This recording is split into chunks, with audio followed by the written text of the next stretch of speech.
അമേരിക്കയിലെ അമ്പരചുംബികളായ കെട്ടിടങ്ങൾക്കും ഒരിക്കലും ഉറങ്ങാത്ത നഗരങ്ങൾക്കുമിടയിൽ ജീവിക്കുമ്പോഴും എൻ്റെ മനസ്സെപ്പോഴും കേരളത്തിലെ ആ കൊച്ചു ഗ്രാമത്തിലായിരുന്നു. കൃത്യമായി പറഞ്ഞാൽ 10 വർഷമായി ഞാൻ അമേരിക്കയിലെ ഒരു മഹാനഗരത്തിൽ എൻ്റെ ജീവിതം ആരംഭിച്ചിട്ട്. എനിക്ക് 15 വയസ്സുള്ളപ്പോഴാണ് അച്ഛനും അമ്മയ്ക്കുമൊപ്പം ഞാൻ ഈ അപരിചിതമായ രാജ്യത്തേക്ക് വിമാനം കയറിയത്. ആദ്യമൊക്കെ വലിയ കൗതുകവും ആവേശവും തോന്നിയിരുന്നുവെങ്കിലും വർഷങ്ങൾ കടന്നു പോകുന്തോറും എൻ്റെ ഉള്ളിലെവിടെയോ ഒരു വലിയ ശൂന്യത രൂപപ്പെടുന്നതായി എനിക്ക് അനുഭവപ്പെട്ടു തുടങ്ങി. അച്ഛനും അമ്മയ്ക്കും അമേരിക്കയിലെ ജീവിതവുമായി വളരെ വേഗം പൊരുത്തപ്പെടാൻ കഴിഞ്ഞിരുന്നു.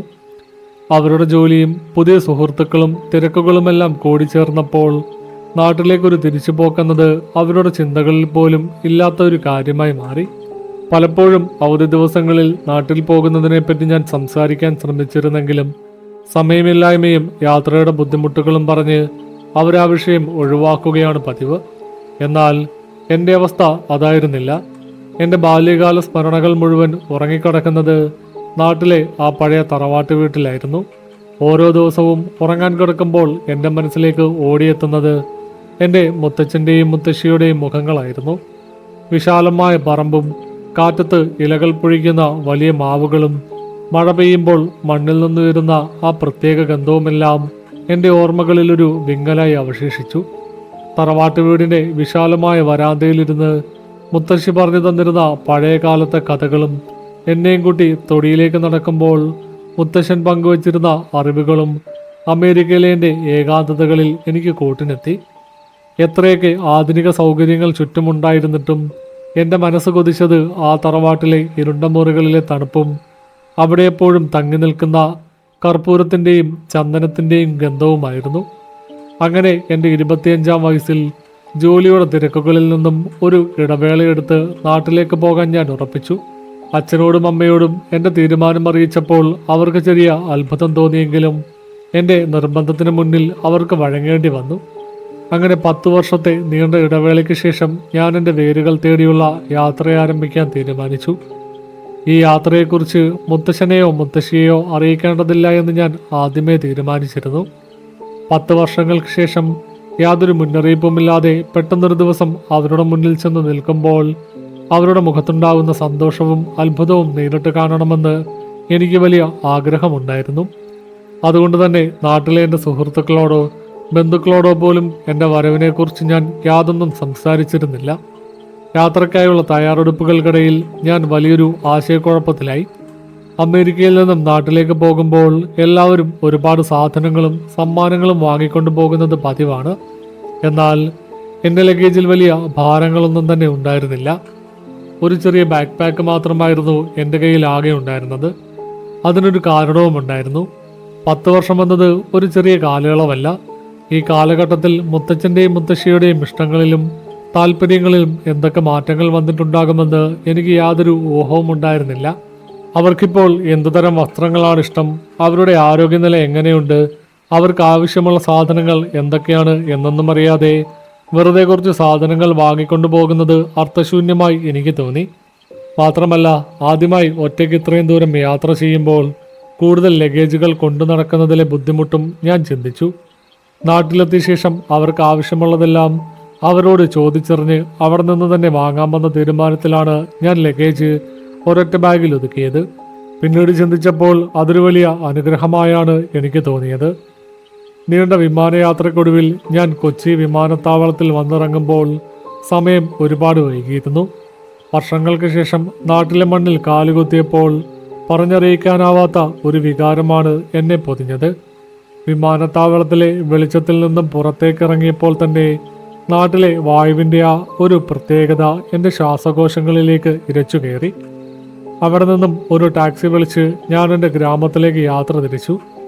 നഗരത്തിൻ്റെ തിരക്കുകൾ പതിയെ പിന്നിലാവുകയും റോഡിനിരുവശവും മരങ്ങളുടെ എണ്ണം കൂടി വരികയും ചെയ്തതോടെ എൻ്റെ ഉള്ളിലെ ആകാംക്ഷ വർദ്ധിച്ചുകൊണ്ടിരുന്നു. ടാക്സി ഡ്രൈവർ അധികം സംസാരിക്കുന്ന പ്രകൃതക്കാരനായിരുന്നില്ല. എൻ്റെ ഗ്രാമത്തിലേക്കുള്ള വഴിത്തിരിവായ ആ പഴയ ജംഗ്ഷനിൽ എത്തുമ്പോഴേക്കും സമയം രാത്രി ഏറെ വൈകിയിരുന്നു. അവിടെ ടാക്സി ഇറങ്ങുമ്പോൾ ചുറ്റും കനത്തയിലൊട്ടും നിശബ്ദതയും മാത്രമായിരുന്നു. പക്ഷേ പകൽ സമയങ്ങളിൽ അത്യാവശ്യം തിരക്കുള്ള ആ ജംഗ്ഷൻ രാത്രിയായതോടെ പൂർണ്ണമായും ഉറക്കത്തിലേക്ക് വീണിരുന്നു. വിരലിലുണ്ടാവുന്ന ചില കടകൾ ഉണ്ടായിരുന്നത് അപ്പോഴേക്കും അടച്ചു പൂട്ടിയിരുന്നു. തെരുവ് വിളക്കുകൾ പലതും പ്രകാശിച്ചിരുന്നില്ല. കത്തി നിൽക്കുന്ന ഒന്നോ രണ്ടോ വിളക്കുകൾക്ക് ചുറ്റും രാത്രി പ്രാണികൾ വട്ടമിട്ട് പറക്കുന്നുണ്ടായിരുന്നു. ടാക്സി തിരികെ പോയതോടെ ഞാൻ ആ ജംഗ്ഷനിൽ തികച്ചും ഒറ്റയ്ക്കായി. സത്യം പറഞ്ഞാൽ ആ ജംഗ്ഷനിൽ നിന്നും വീട്ടിലേക്കുള്ള വഴി ഞാൻ പൂർണ്ണമായും മറന്നുപോയിരുന്നു. അതുകൊണ്ട് ആ ടാക്സിക്കാരനെ വെറുതെ ഇട്ട് കറക്കണ്ട എന്ന് കരുതിയാണ് അയാളെ നേരത്തെ പറഞ്ഞയച്ചത്. തന്നെയുമല്ല, കുറച്ചു നേരം നടന്ന് നാട്ടിലെ കാഴ്ചകളൊക്കെ ഒന്ന് കണ്ടാലോ എന്നും എൻ്റെ മനസ്സ് പറയുന്നുണ്ടായിരുന്നു. അമേരിക്കയിലെ രാത്രികളിൽ എപ്പോഴും ചുറ്റും വാഹനങ്ങളുടെയും ആളുകളുടെയും ശബ്ദവും വെളിച്ചവും ഉണ്ടായിരിക്കും. എന്നാൽ ഈ ഗ്രാമത്തിലെ രാത്രി തികച്ചും വ്യത്യസ്തമായിരുന്നു. ചെവിയിൽ മൂളുന്ന ചെറിയ പ്രാണികളുടെ ശബ്ദമല്ലാതെ മറ്റൊന്നും അവിടെ കേൾക്കാനുണ്ടായിരുന്നില്ല. ജംഗ്ഷനിൽ നിന്നും തറവാട്ടിലേക്ക് ഏകദേശം 2 കിലോമീറ്ററോളം ദൂരമുണ്ട്. അവിടെ നിന്ന് നോക്കിയാൽ കാണുന്ന ചെറിയൊരു ഇടവഴിയിലൂടെ വേണം അങ്ങോട്ട് പോകാൻ. പണ്ട് അച്ഛൻ്റെ കൂടെ ആ വഴിയിലൂടെ ഒരുപാട് തവണ നടന്നിട്ടുണ്ടെങ്കിലും ഈ പാതിരാത്രിയിൽ ആ വിജനമായ വഴിയിലൂടെ ഒറ്റയ്ക്ക് നടക്കുന്നത് ആദ്യമായിട്ടായിരുന്നു. വാഹനങ്ങളൊന്നും തന്നെ ആ സമയത്ത് കിട്ടാൻ സാധ്യതയില്ലാത്തതിനാൽ നടക്കുകയല്ലാതെ എൻ്റെ മുന്നിൽ മറ്റ് വഴികളൊന്നും ഉണ്ടായിരുന്നില്ല. എൻ്റെ തോളിലെ ബാഗിൻ്റെ സ്ട്രാപ്പുകൾ ഒന്നുകൂടി മുറുക്കി പിടിച്ച് ഓർമ്മകളുടെ പിൻബലത്തിൽ ഞാൻ ആ ഇടവഴിയിലേക്ക് കാലെടുത്ത് വെച്ചു. വഴിയിലേക്ക് പ്രവേശിച്ചതും ചുറ്റുമുള്ള അന്തരീക്ഷം പെട്ടെന്ന് മാറിയതുപോലെ എനിക്ക് തോന്നി. റോഡിൻ്റെ ഇരുവശവും വലിയ മരങ്ങൾ തിങ്ങി നിറഞ്ഞു നിൽക്കുകയാണ്. പകലുകളിൽ പോലും ഈ വഴിയിൽ വലിയ വെളിച്ചം വരാറില്ല എന്ന് എനിക്ക് ഓർമ്മ വന്നു. മരച്ചില്ലകൾ പരസ്പരം കെട്ടിപ്പിണഞ്ഞ് ആകാശത്തെ പൂർണ്ണമായും മറച്ചിരുന്നു. അതുകൊണ്ട് തന്നെ നിലാവെളിച്ചം പോലും താഴേക്ക് എത്തിയിരുന്നില്ല. എൻ്റെ മൊബൈൽ ഫോണിൻ്റെ ഫ്ലാഷ് ലൈറ്റ് തെളിയിച്ചാണ് ഞാൻ മുന്നോട്ട് നടന്നത്.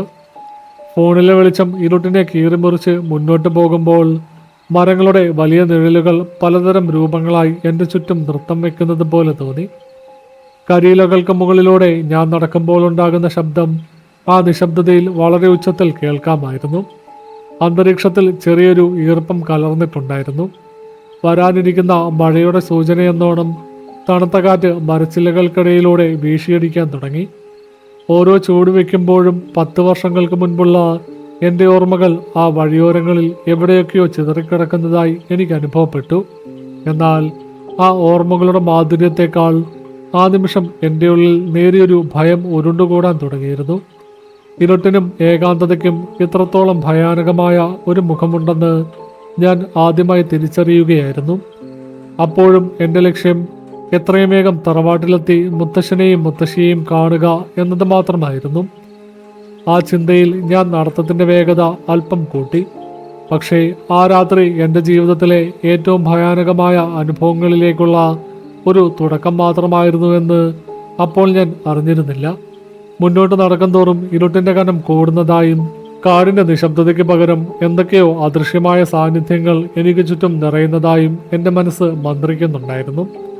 എങ്കിലും ധൈര്യം സംഭരിച്ച് ഫോണിലെ നേർത്ത വെളിച്ചത്തെ മാത്രം ആശ്രയിച്ച് ഞാൻ ആ വിജനമായ വഴിയിലൂടെ മുന്നോട്ട് തന്നെ നടന്നു.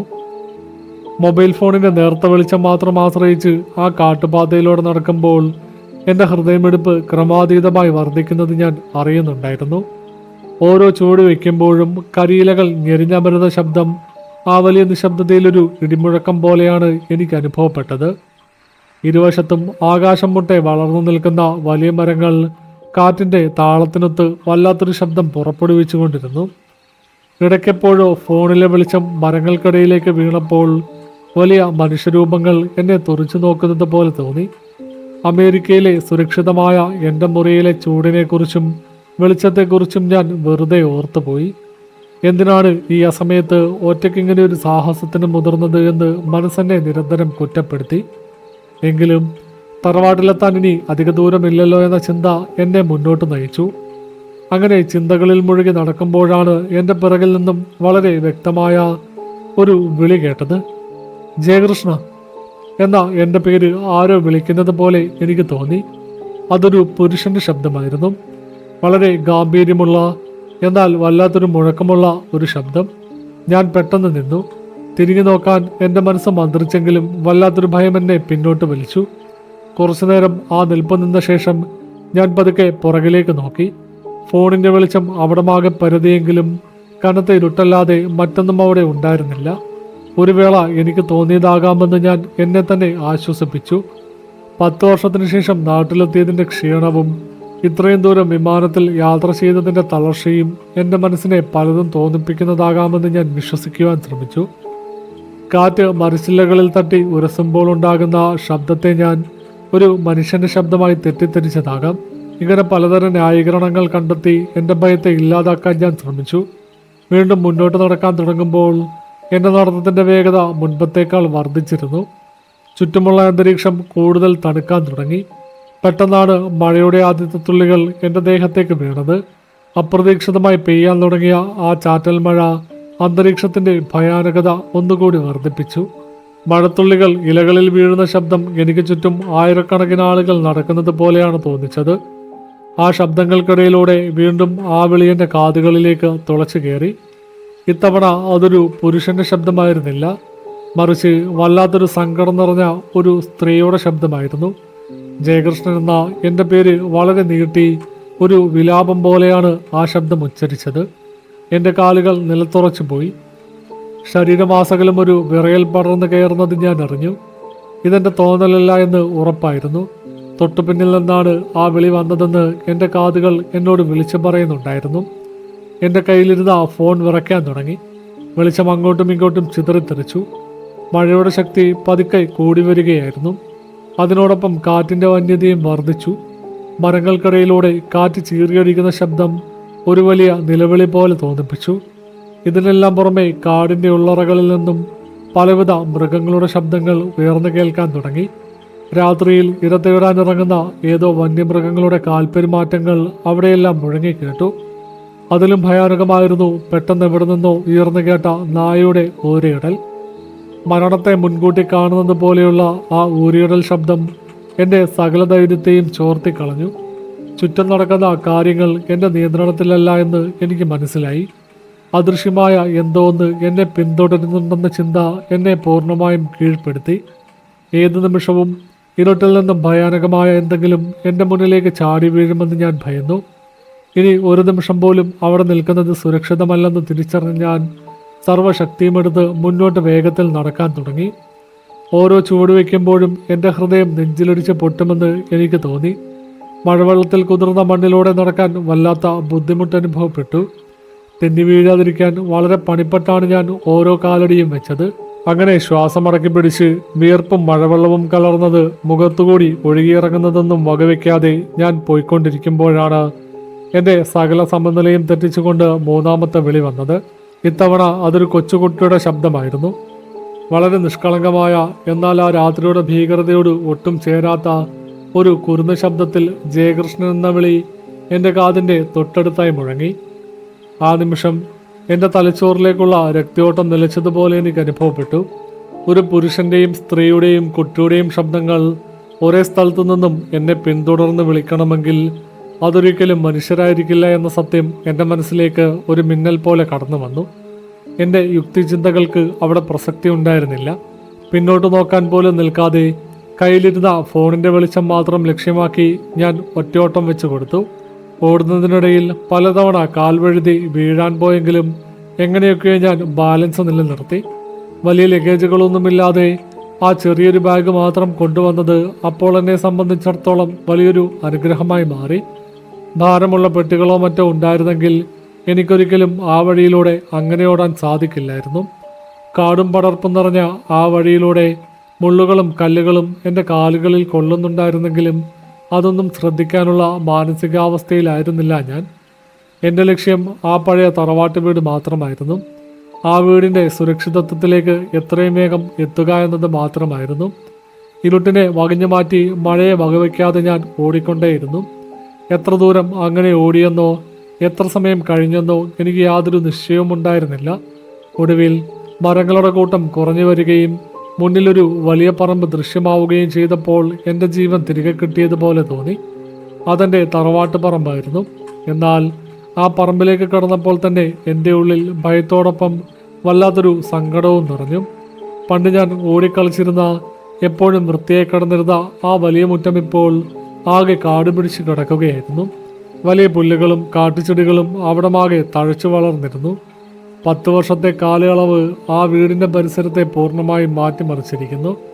എൻ്റെ മുത്തശ്ശനും മുത്തശ്ശിക്കും പ്രായമായതിൻ്റെ ലക്ഷണങ്ങൾ ആ മുറ്റത്ത് തന്നെ കാണാമായിരുന്നു. ഈ കാഴ്ച എൻ്റെ കണ്ണുകളെ ഈറനണിയിച്ചെങ്കിലും തൊട്ടുപിന്നിൽ എന്നെയും കാത്തു നിൽക്കുന്ന ആ ഭയാനകമായ ഇരുട്ടിൻ്റെ സാന്നിധ്യം എൻ്റെ ദുഃഖത്തെ പെട്ടെന്നില്ലാതാക്കി. കൂടുതൽ ചിന്തിച്ചു നിൽക്കാൻ സമയം കളയാതെ ഞാൻ വീടിൻ്റെ മുൻവശത്തേക്ക് ഓടിക്കയറി. വലിയ തടിയിൽ തീർത്ത ആ പഴയ വാതിലിൽ ഞാൻ ആഞ്ഞുമുട്ടി. ഭയം കാരണം എൻ്റെ കൈകൾക്ക് വല്ലാത്ത ശക്തി വന്നിരുന്നു.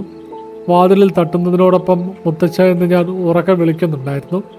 എൻ്റെ ശബ്ദത്തിലെ ഭയം ആ രാത്രിയുടെ നിശബ്ദതയെ ഭേദിച്ച് വീടിനുള്ളിലേക്ക് കടന്നു ചെന്നു.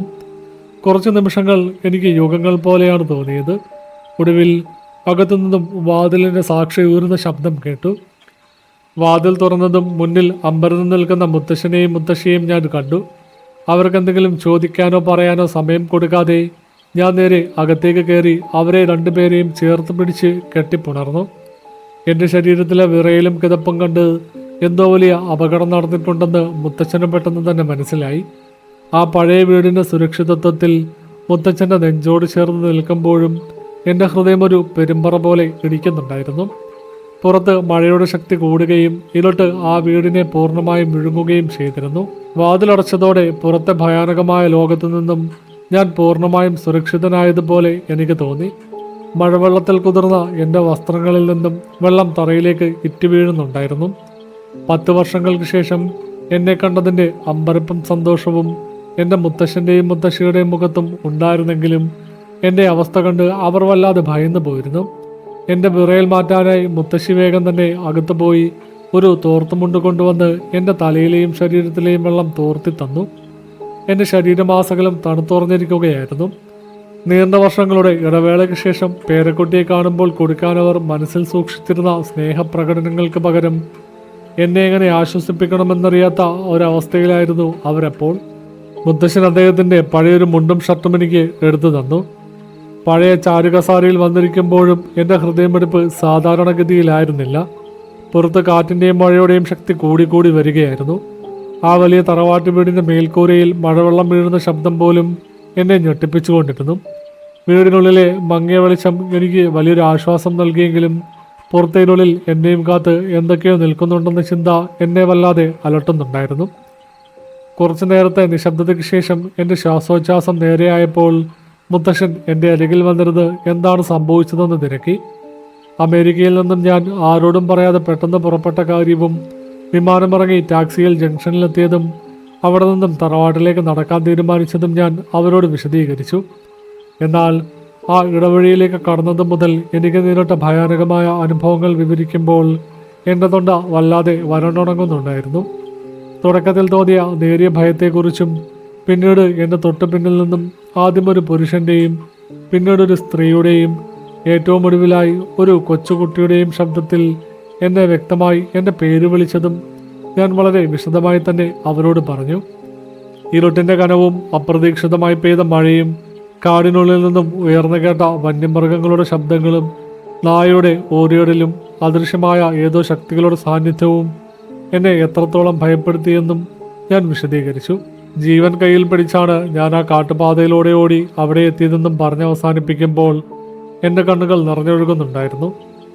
ആ വിജനമായ വഴിയിലൂടെ രാത്രിയിൽ തനിച്ചു നടക്കാനുള്ള തീരുമാനവും അവിടുത്തെ അസാധാരണമായ സാന്നിധ്യങ്ങളെക്കുറിച്ചുള്ള ഓർമ്മകളും എന്നെ കൂടുതൽ ഭയപ്പെടുത്തിക്കൊണ്ടിരുന്നു.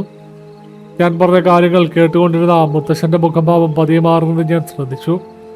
എന്നെ ആശ്വസിപ്പിക്കാൻ ശ്രമിക്കുന്നതിന് പകരം വല്ലാത്തൊരു ഞെട്ടലും ഭയവും ആ ചുളിവുകളുടെ മുഖത്ത് പ്രകടമായിരുന്നു. എൻ്റെ അനുഭവങ്ങൾ കേട്ട് മുത്തശ്ശി ഭയം കാരണം നെഞ്ചിൽ കൈവച്ച് ഈശ്വരനെ വിളിക്കുന്നുണ്ടായിരുന്നു. ആ വഴിയിൽ വെച്ച് എനിക്ക് ഇങ്ങനെയൊരു അനുഭവം ഉണ്ടായതിൽ മുത്തശ്ശനൊട്ടും അത്ഭുതം തോന്നിയിരുന്നില്ല എന്ന് അദ്ദേഹത്തിൻ്റെ കണ്ണുകൾ വ്യക്തമാക്കുന്നുണ്ടായിരുന്നു. എന്തൊക്കെയോ കാര്യങ്ങൾ അദ്ദേഹത്തിന് അറിയാമെന്നും അതിനിൽ നിന്നും മറച്ചു വയ്ക്കാൻ അദ്ദേഹം ശ്രമിക്കുന്നതായും എനിക്ക് തോന്നി. ആ അദൃശ്യ ശബ്ദങ്ങൾ ആരുടേതാണെന്ന് ഞാൻ ആവർത്തിച്ച് ചോദിച്ചപ്പോൾ മുത്തശ്ശൻ പെട്ടെന്ന് മറുപടി പറയാൻ തയ്യാറായില്ല. അതൊക്കെ എൻ്റെ വെറും തോന്നലുകളാണെന്നും നീണ്ട യാത്രയുടെ ക്ഷീണവും ഇരുട്ടും കാറ്റും മഴയും കൂടിച്ചേർന്നപ്പോൾ എൻ്റെ മനസ്സ് വല്ലാതെ ഭയന്നതുകൊണ്ടാകാം അങ്ങനെ ശബ്ദങ്ങൾ കേൾക്കുന്നതായി തോന്നിയതെന്നും പറഞ്ഞ് അദ്ദേഹം ആ വിഷയം വേഗത്തിൽ മാറ്റാൻ ശ്രമിച്ചു. എന്നാൽ അദ്ദേഹത്തിൻ്റെ വാക്കുകളിൽ ആത്മാർത്ഥതയില്ലെന്നും ആ വഴിയുമായി ബന്ധപ്പെട്ട് എന്തോ വലിയൊരു രഹസ്യം അദ്ദേഹം മനസ്സിൽ സൂക്ഷിക്കുന്നുണ്ടെന്നും എനിക്ക് ഉറപ്പായിരുന്നു. എൻ്റെ ഭയം മാറ്റാനായി അദ്ദേഹം നുണ പറയുകയാണെന്ന് എനിക്ക് മനസ്സിലായി. എന്നാൽ കൂടുതൽ നിർബന്ധിച്ച് ചോദിക്കാൻ എൻ്റെ മാനസികാവസ്ഥ അപ്പോൾ മുതിർന്നില്ല. രാത്രി വളരെ വൈകിയത് കൊണ്ട് മുത്തശ്ശി എനിക്കായി പെട്ടെന്ന് കുറച്ച് ചൂട് കഞ്ഞിയും പയറും ഉണ്ടാക്കി തന്നു. 10 വർഷമായി ഞാൻ കൊതിച്ചിരുന്ന എൻ്റെ മുത്തശ്ശിയുടെ കൈപുണ്യം നിറഞ്ഞ ആ ഭക്ഷണത്തിന് പോലും അന്നെൻ്റെ വായിൽ യാതൊരു രുചിയും തോന്നിയില്ല. വല്ലാത്തൊരു മരവിപ്പായിരുന്നു എൻ്റെ ശരീരത്തിനും മനസ്സിനും അനുഭവപ്പെട്ടത്. ഭക്ഷണം കഴിച്ചതിന് ശേഷം ഉറങ്ങാനായി ഞങ്ങൾ മുറിയിലേക്ക് പോയി. പഴയകാലത്തെ വലിയ മരക്കട്ടിലിൽ മുത്തശ്ശൻ്റെയും മുത്തശ്ശിയുടെയും നടുവിലായി പേടിച്ചു പറച്ച് ഒരു കൊച്ചുകുട്ടിയെപ്പോലെയാണ് ഞാനന്ന് കിടന്നത്. അവരുടെ സാമീപ്യം എനിക്ക് വലിയൊരു ആശ്വാസം നൽകിയെങ്കിലും ഉറക്കമെന്നിൽ നിന്നും ഒരുപാട് അകലെയായിരുന്നു. പുറത്ത് മഴയുടെ ശക്തി അല്പം കുറഞ്ഞിരുന്നെങ്കിലും കാറ്റ് വല്ലാതെ വീശിയടിക്കുന്നുണ്ടായിരുന്നു. പഴയ വീടിൻ്റെ ജനൽപ്പാളികളിലൂടെ ഉള്ളിലേക്ക് വരുന്ന കാറ്റിൻ്റെ ശബ്ദത്തിൽ എന്നെ പേര് ചൊല്ലി വിളിച്ച ആ 3 പേരുടെ നിലവിളികൾ ഒളിഞ്ഞിരിപ്പുണ്ടോ എന്ന് ഞാൻ ഇടയ്ക്കിടെ ഭയന്നു. കണ്ണുകളടയ്ക്കുമ്പോൾ ഇരുളടഞ്ഞ ആ കാട്ടുപാതയും എന്നെ പിന്തുടർന്ന അദൃശ്യ രൂപങ്ങളും എൻ്റെ മനസ്സിലേക്ക് ഓടിയെത്തി. ഇടയ്ക്കെപ്പോഴോ ഉറക്കത്തിലേക്ക് വഴുതി വീണപ്പോഴും ഞാൻ വലിയ ശബ്ദങ്ങൾ കേട്ട് ഞെട്ടി ഉണർന്നുകൊണ്ടിരുന്നു.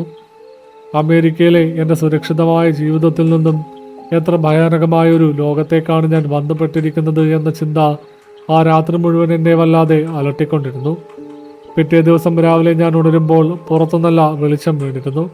ജനലിലൂടെ പുറത്തേക്ക് നോക്കുമ്പോൾ കിളികളുടെ ചിലക്കലും മുറ്റത്തെ മരങ്ങളിലൂടെ അരിച്ചെത്തുന്ന ഇളം വെയിലും കണ്ടപ്പോൾ തലേ ദിവസത്തെ ഭയാനകമായ രാത്രി ഒരു ദുർസ്വപ്നം മാത്രമായിരുന്നു എന്ന് ഞാൻ വെറുതെ ചിന്തിച്ചു പോയി. പകലിലെ വെളിച്ചത്തിൽ ആ തറവാടും പരിസരവും വളരെ ശാന്തവും മനോഹരവുമായി കാണപ്പെട്ടു. ഞാൻ എഴുന്നേറ്റ് പല്ല് തേച്ച് മുഖം കഴുകി വരാന്തയിലേക്ക് വരുമ്പോൾ മുത്തശ്ശൻ അവിടെ ഒരു ചാരുകസാരയിൽ എന്തോ വലിയ ചിന്തയിലാണ്ട് ഇരിപ്പുണ്ടായിരുന്നു. മുത്തശ്ശി അടുക്കളയിൽ എനിക്കുള്ള പ്രാതൽ തയ്യാറാക്കുന്ന തിരക്കിലായിരുന്നു. എന്നെ കണ്ടപ്പോൾ മുത്തശ്ശൻ അടുത്തേക്ക് വിളിച്ചിരുത്തി. തലേ ദിവസത്തെ ഭയം എൻ്റെ മുഖത്തു നിന്നും പൂർണ്ണമായും മാറിയിട്ടില്ല എന്ന് അദ്ദേഹത്തിന് മനസ്സിലായിരുന്നു. കുറച്ചു നേരം പുറത്തെ കാട് പിടിച്ച മുറ്റത്തേക്ക് നോക്കിയിരുന്നതിന് ശേഷം അദ്ദേഹം ദീർഘമായൊന്ന് നിശ്വസിച്ചു. ഇന്നലെ രാത്രി ഞാൻ ചോദിച്ച ചോദ്യങ്ങൾക്ക് മറുപടി പറയാൻ സമയമായെന്നും എന്നെ ഇനിയും ഇരുട്ടിൽ നിർത്താൻ കഴിയില്ലെന്നും അദ്ദേഹം തീരുമാനിച്ചിരുന്നു. ആ വിജനമായ വഴിയിൽ വെച്ച് എനിക്ക് കേൾക്കാൻ കഴിഞ്ഞ ശബ്ദങ്ങൾക്ക് പിന്നിൽ വർഷങ്ങൾക്ക് മുൻപ് ഈ നാട്ടിൽ നടന്ന വലിയൊരു ദുരന്തത്തിൻ്റെ കഥയുണ്ടെന്നും അദ്ദേഹം പറഞ്ഞു തുടങ്ങി. ഒരിക്കലും ഓർക്കാൻ ആഗ്രഹിക്കാത്ത ആ നാട്ടിലെ മനുഷ്യരെ മുഴുവൻ ഒരു കാലത്ത് ഭയപ്പെടുത്തിയിരുന്ന ആ പഴയ സംഭവങ്ങളുടെ ചുരുളുകൾ അദ്ദേഹം എനിക്കായി അഴിക്കാൻ തയ്യാറെടുക്കുകയായിരുന്നു. മുത്തശ്ശൻ പറയാൻ തുടങ്ങിയ കഥ എന്നെ വർഷങ്ങൾക്ക് പുറകിലേക്ക് അദ്ദേഹത്തിൻ്റെ ചെറുപ്പകാലത്തേക്ക് കൂട്ടിക്കൊണ്ടുപോയി. ഈ ഗ്രാമം വന്ന് ഇന്നത്തെ പോലെ ആയിരുന്നില്ല. വളരെ കുറച്ച് വീടുകൾ മാത്രമേ അന്നുണ്ടായിരുന്നുള്ളൂ. എല്ലാവരും പരസ്പരം അറിയുന്ന, സ്നേഹത്തോടെ കഴിയുന്ന ഒരു ചെറിയ സമൂഹം. അവിടെയാണ് കൃഷ്ണൻ എന്നൊരാളും അയാളുടെ കുടുംബവും താമസിച്ചിരുന്നത്. വളരെ പാവപ്പെട്ട ഒരു കുടുംബമായിരുന്നു അവരുടേത്. കൃഷ്ണന് സ്വന്തമായ വീടോ വലിയ ഭൂമിയോ ഉണ്ടായിരുന്നില്ല. നാട്ടിലെ പ്രമാണിമാരുടെ കൃഷിയിടങ്ങളിലും പറമ്പുകളിലും കൂലിപ്പണി ചെയ്താണ് അയാൾ കുടുംബം പോറ്റിയിരുന്നത്. അധ്വാനിക്കാൻ യാതൊരു മടിയുമില്ലാത്ത വളരെ സത്യസന്ധനായ ഒരു മനുഷ്യനായിരുന്നു കൃഷ്ണൻ. എത്ര കഷ്ടപ്പെട്ടാലും ആരുടെ മുന്നിലും കൈനീട്ടാതെ ജീവിക്കണമെന്നതായിരുന്നു അയാളുടെ പ്രമാണം. കൃഷ്ണൻ്റെ ഭാര്യയുടെ പേര് നീലി എന്നായിരുന്നു. പേര് പോലെ തന്നെ വളരെ ഇരുണ്ട നിറമുള്ള എന്നാൽ അതിമനോഹരിയായ ഒരു സ്ത്രീയായിരുന്നു നീലി. വളരെ ശാന്തപ്രകൃതക്കാരിയായിരുന്നു അവൾ. കൃഷ്ണനെ ജീവന തുല്യം സ്നേഹിച്ചിരുന്ന അവൾക്ക് ഒരു മകനുണ്ടായിരുന്നു. പേര് മണികണ്ഠൻ. ആ ഗ്രാമത്തിലെ ഏത് വീട്ടിൽ ചെന്നാലും കൃഷ്ണനെയും നീലിയെയും മണികണ്ഠനെയും കുറിച്ച് നല്ലത് മാത്രമേ കേൾക്കാൻ കഴിയുമായിരുന്നുള്ളൂ. ദാരിദ്ര്യം അവരുടെ കൂടപ്പിറപ്പായിരുന്നെങ്കിലും ആ ചെറിയ കുടിലിൽ സന്തോഷത്തിന് യാതൊരു കുറവും ഉണ്ടായിരുന്നില്ല. പകൽ മുഴുവൻ നീളുന്ന കഠിനാധ്വാനത്തിന് ശേഷം വൈകുന്നേരം വീട്ടിൽ തിരിച്ചെത്തുന്ന കൃഷ്ണനെ കാത്ത് നീലി ഉമ്മർത്ത് തന്നെ ഉണ്ടാകുമായിരുന്നു. എത്ര ക്ഷീണമുണ്ടെങ്കിലും മകനെ എടുത്ത് കളിപ്പിക്കാനും അവനോടൊപ്പം സമയം ചെലവഴിക്കാനും കൃഷ്ണൻ ഒരിക്കലും മടി കാണിച്ചിരുന്നില്ല. സ്വന്തമായി ഒരുപാട് സ്വപ്നങ്ങളൊന്നും അവർക്കുണ്ടായിരുന്നില്ല. മണികണ്ഠനെ നന്നായി പഠിപ്പിച്ച് ഒരു വലിയ നിലയിൽ എത്തിക്കണമെന്നത് മാത്രമായിരുന്നു അവരുടെ ഏക ലക്ഷ്യം. അതിനുവേണ്ടി അവർ രാപ്പകൽ അധ്വാനിച്ചു. നീലിയും വെറുതെ ഇരിക്കാതെ അടുത്തുള്ള വീടുകളിൽ ചെറിയ ജോലികൾക്ക് പോയി കുറച്ച് പണം സമ്പാദിക്കാൻ തുടങ്ങി. അങ്ങനെ വളരെ കുറഞ്ഞ വരുമാനത്തിൽ എന്നാൽ ഒരുപാട് സ്നേഹത്തോടെയും സന്തോഷത്തോടെയുമാണ് ആ കൊച്ചു കുടുംബം ജീവിച്ചു പോകുന്നത്. നാട്ടുകാർക്കിടയിലും അവർക്ക് വലിയ മതിപ്പായിരുന്നു. ആർക്ക് എന്ത് സഹായം ആവശ്യമുണ്ടെങ്കിലും ഓടിയെത്താൻ കൃഷ്ണൻ എപ്പോഴും മുൻപന്തിയിലുണ്ടാകും. അതുകൊണ്ട് തന്നെ ഗ്രാമത്തിലെ എല്ലാ ആഘോഷങ്ങളിലും ചടങ്ങുകളിലും കൃഷ്ണന്റെയും കുടുംബത്തിന്റെയും സാന്നിധ്യം ഉറപ്പായിരുന്നു. അങ്ങനെ ഇരിക്കെയാണ് ആ ദാരുണമായ സംഭവം ഉണ്ടാകുന്നത്. അതൊരു ഉത്സവകാലമായിരുന്നു. ഗ്രാമത്തിൽ നിന്നും കുറച്ച് ദൂരെയുള്ള ഒരു വലിയ അമ്പലത്തിൽ ഉത്സവം നടക്കുന്ന സമയമായിരുന്നു അത്. പണ്ട് തൊട്ടേ ആ അമ്പലത്തിലെ ഉത്സവത്തിന് പോകുക എന്നത് കൃഷ്ണന്റെ ഒരു വലിയ ആഗ്രഹമായിരുന്നു. എന്നാൽ സാമ്പത്തിക ബുദ്ധിമുട്ടുകൾ കാരണം പലപ്പോഴും അതിന് കഴിഞ്ഞിരുന്നില്ല. ആ വർഷം എങ്ങനെയെങ്കിലും അവിടെ പോകണമെന്ന് അയാൾ തീരുമാനിച്ചു. കുറെ നാളായി കുറച്ച് പണം അയാൾ അതിനായി കൂട്ടിവെച്ചിരുന്നു. ഭാര്യയ്ക്കും മകനും പുതിയ വസ്ത്രങ്ങൾ വാങ്ങാനും ഉത്സവപ്പറമ്പിൽ നിന്ന് അവർക്കിഷ്ടമുള്ള സാധനങ്ങൾ വാങ്ങിക്കൊടുക്കാനും അയാൾ ആഗ്രഹിച്ചു. എന്നാൽ നിർഭാഗ്യവശാൽ അന്ന് നീലിക്ക് വല്ലാത്ത പനിയും ക്ഷീണവും അനുഭവപ്പെട്ടു. അതുകൊണ്ട് അവർക്ക് കൃഷ്ണന്റെ കൂടെ പോകാൻ കഴിഞ്ഞിരുന്നില്ല. നീലിയെ മണികണ്ഠന്റെ അടുത്താക്കി അവരെ രണ്ടാളെയും വേഗം തിരിച്ചു വരാമെന്ന് പറഞ്ഞ് സമാധാനിപ്പിച്ച ശേഷമാണ് കൃഷ്ണൻ യാത്ര തിരിച്ചത്. പോകുമ്പോൾ അയാളുടെ മനസ്സിൽ മുഴുവൻ ഭാര്യയും മകനുമായിരുന്നു. അവർക്കുള്ള പുതിയ വസ്ത്രങ്ങളും പലഹാരങ്ങളും വാങ്ങി ഏറ്റവും വേഗം തിരിച്ചെത്തണമെന്ന് മാത്രമായിരുന്നു അയാളുടെ ചിന്ത. ഉത്സവപ്പറമ്പിൽ ഒരുപാട് നേരം ചെലവഴിക്കാൻ അയാൾ നിന്നില്ല. അവിടെ നിന്നും നീലിക്ക് ഇളം നീല നിറത്തിലുള്ള മനോഹരമായ ഒരു പട്ടുസാരിയും മണികണ്ഠന് കളിക്കാനായി ഒരു ചെറിയ തടിവണ്ടിയും കുറച്ച് മധുരപലഹാരങ്ങളും അയാൾ വാങ്ങി. അത്യാവശ്യം നല്ലൊരു തുക അയാളുടെ കയ്യിൽ അപ്പോഴും ബാക്കിയുണ്ടായിരുന്നു. അതെല്ലാം വളരെ ശ്രദ്ധയോടെ ഒരു തുണിസഞ്ചിയിലാക്കി അയാൾ മടക്കയാത്ര ആരംഭിച്ചു. രാത്രി ഏറെ വൈകിയിരുന്നു. ഇന്നലെ ഞാൻ നടന്നു വന്ന അതേ ഇടവഴിയിലൂടെയായിരുന്നു അന്ന് കൃഷ്ണന്റെ മടക്കയാത്ര. അന്ന് ആ വഴി ഇന്നത്തേക്കാൾ വളരെ ഇടുങ്ങിയതും ഭയാനകവുമായിരുന്നു. ഇരുവശവും വലിയ കാടായിരുന്നു. കാൽനട യാത്രക്കാരില്ലാതെ ആരും ആ വഴിയിലൂടെ പോകാറില്ല. പ്രത്യേകിച്ചും രാത്രി സമയങ്ങളിൽ ആ വഴി തികച്ചും വിജനമായിരിക്കും. എന്നാൽ കൃഷ്ണന് ആ വഴിയെക്കുറിച്ച് യാതൊരു ഭയവും ഉണ്ടായിരുന്നില്ല. സ്വന്തം ഗ്രാമത്തിലേക്കുള്ള വഴി എന്നതിലുപരി ഭാര്യയും മകനെയും കാണാനുള്ള തിടുക്കം മാത്രമായിരുന്നു അയാളുടെ മനസ്സിൽ. എന്നാൽ ഇരുട്ടിൽ പതിയിരുന്ന വലിയൊരു അപകടത്തെക്കുറിച്ച് അയാളപ്പോൾ അറിഞ്ഞിരുന്നില്ല. വഴിമധ്യേ എത്തിയപ്പോൾ കൃഷ്ണന് പിന്നിൽ നിന്നും പെട്ടെന്ന് ആരൊക്കെയോ അയാളുടെ മേൽ ചാടി വീണു. അയാൾക്ക് എന്തെങ്കിലും മനസ്സിലാകുന്നതിന് മുൻപ് തന്നെ ആ അക്രമികൾ അയാളെ കീഴ്പ്പെടുത്തിയിരുന്നു. 4-5 പേരുള്ള ഒരു വലിയ സംഘമായിരുന്നു അത്. അവരുടെ മുഖം തുണി കൊണ്ട് മറച്ചിരുന്നതിനാൽ ഇരുട്ടിലാരെയും തിരിച്ചറിയാൻ കഴിഞ്ഞില്ല. ലക്ഷ്യം മോഷണമായിരുന്നു. ഉത്സവപ്പറമ്പിൽ നിന്നും കൃഷ്ണനെ അവർ പിന്തുടരുകയായിരുന്നുവെന്ന് വ്യക്തമായിരുന്നു. അയാളുടെ കയ്യിലുള്ള പണവും സാധനങ്ങളും തട്ടിയെടുക്കുക മാത്രമായിരുന്നു അവരുടെ ഉദ്ദേശം. കൃഷ്ണൻ സർവ്വശക്തിയും എടുത്ത് അവരെ എതിർക്കാൻ ശ്രമിച്ചു. താൻ കഷ്ടപ്പെട്ടുണ്ടാക്കിയ പണവും തൻ്റെ ഭാര്യയ്ക്കും മകനും വേണ്ടി വാങ്ങിയ സാധനങ്ങളും ആർക്കും വിട്ടുകൊടുക്കാൻ അയാൾ തയ്യാറായില്ല. എന്നാൽ അക്രമികളുടെ അംഗബലത്തിന് മുന്നിൽ അയാൾക്ക് പിടിച്ചു നിൽക്കാൻ കഴിഞ്ഞില്ല. അവരുമായുള്ള വലിയ മൽപ്പിടുത്തത്തിനൊടുവിൽ ഒരുവൻ കയ്യിലുണ്ടായിരുന്ന വടിവാൾ കൊണ്ട് കൃഷ്ണന്റെ തലയ്ക്ക് പുറകിൽ ആഞ്ഞുവെട്ടി. രക്തം വാർന്ന് തൻ്റെ പ്രിയപ്പെട്ടവരെ അവസാനമായ ഒരു നോക്ക് കാണാൻ പോലുമാകാതെ ആ കൊടിയ ഇരുട്ടിൽ ആ വഴിയിൽ കടന്ന് കൃഷ്ണൻ പിടഞ്ഞു മരിച്ചു. അയാളുടെ ജീവനന്റെ ശരീരത്തിൽ നിന്നും പണവും സാധനങ്ങളും അപഹരിച്ച് അക്രമികൾ ഇരുളിലേക്ക് മറഞ്ഞു. ആ രാത്രി നീലിയുടെയും മണികണ്ഠന്റെയും ജീവിതത്തിലെ എല്ലാ സന്തോഷങ്ങളും ആ കാട്ടുപാതയിൽ എന്നേക്കുമായി അവസാനിക്കുകയായിരുന്നു. പിറ്റേ ദിവസം പുലർച്ചെയാണ് ആ ഗ്രാമത്തെ നടുക്കിയ ആ വാർത്ത എല്ലാവരും അറിയുന്നത്. ഉത്സവപ്പറമ്പിൽ പോയി മടങ്ങി വരാൻ വൈകിയ ഭർത്താവിനെയും കാത്ത് ആ ചെറിയ കുടിലിൻ്റെ ഉമ്മർത്ത് ഉറക്കമൊഴിച്ചിരുന്ന നീലിയുടെ മുന്നിലേക്കാണ് കൃഷ്ണന്റെ ചേതനേറ്റ ശരീരം നാട്ടുകാർ എടുത്തുകൊണ്ട് വന്നത്. ആ കാഴ്ച കണ്ടു നിൽക്കാൻ അവിടെ കൂടിയിരുന്ന ആർക്കും കഴിഞ്ഞില്ല. തലേ ദിവസം വരെ തങ്ങളോട് ചിരിച്ച് സംസാരിച്ചിരുന്ന ആർക്കും ഒരു ദ്രോഹവും ചെയ്യാത്ത കൃഷ്ണന്റെ വിറങ്ങലിച്ച ശരീരം കണ്ട് ഗ്രാമവാസികൾ ഒന്നടങ്കം വിതുമ്പി. നീലിയുടെ അവസ്ഥ പറഞ്ഞറിയിക്കാൻ കഴിയാത്തതായിരുന്നു. ഒരു തുള്ളി കണ്ണുനീർ പോലും പൊഴിക്കാൻ കഴിയാതെ എന്തു ചെയ്യണമെന്നറിയാതെ അവൾ ആ ശരീരത്തിന് മുന്നിൽ തറഞ്ഞു നിന്നു. കൃഷ്ണന്റെ ശരീരത്തിൽ നിന്നും ഒലിച്ചിറങ്ങിയ ചോരയിൽ കുതിർന്ന് അവൾക്കായി അയാൾ വാങ്ങിയ ആ ഇളനീല പട്ടുസാരിയും മണികണ്ഠനുള്ള മരപ്പാവയും അവിടെ കിടപ്പുണ്ടായിരുന്നു.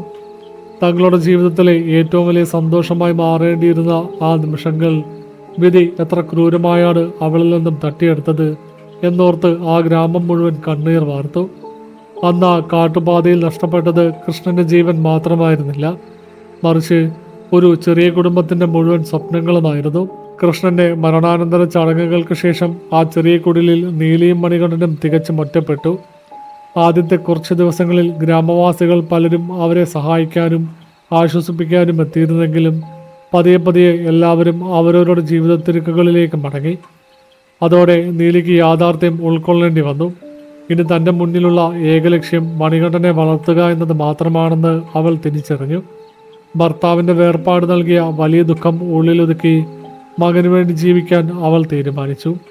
അതിനായി അവൾ പല വീടുകളിലും ജോലിക്ക് പോകാൻ തുടങ്ങി.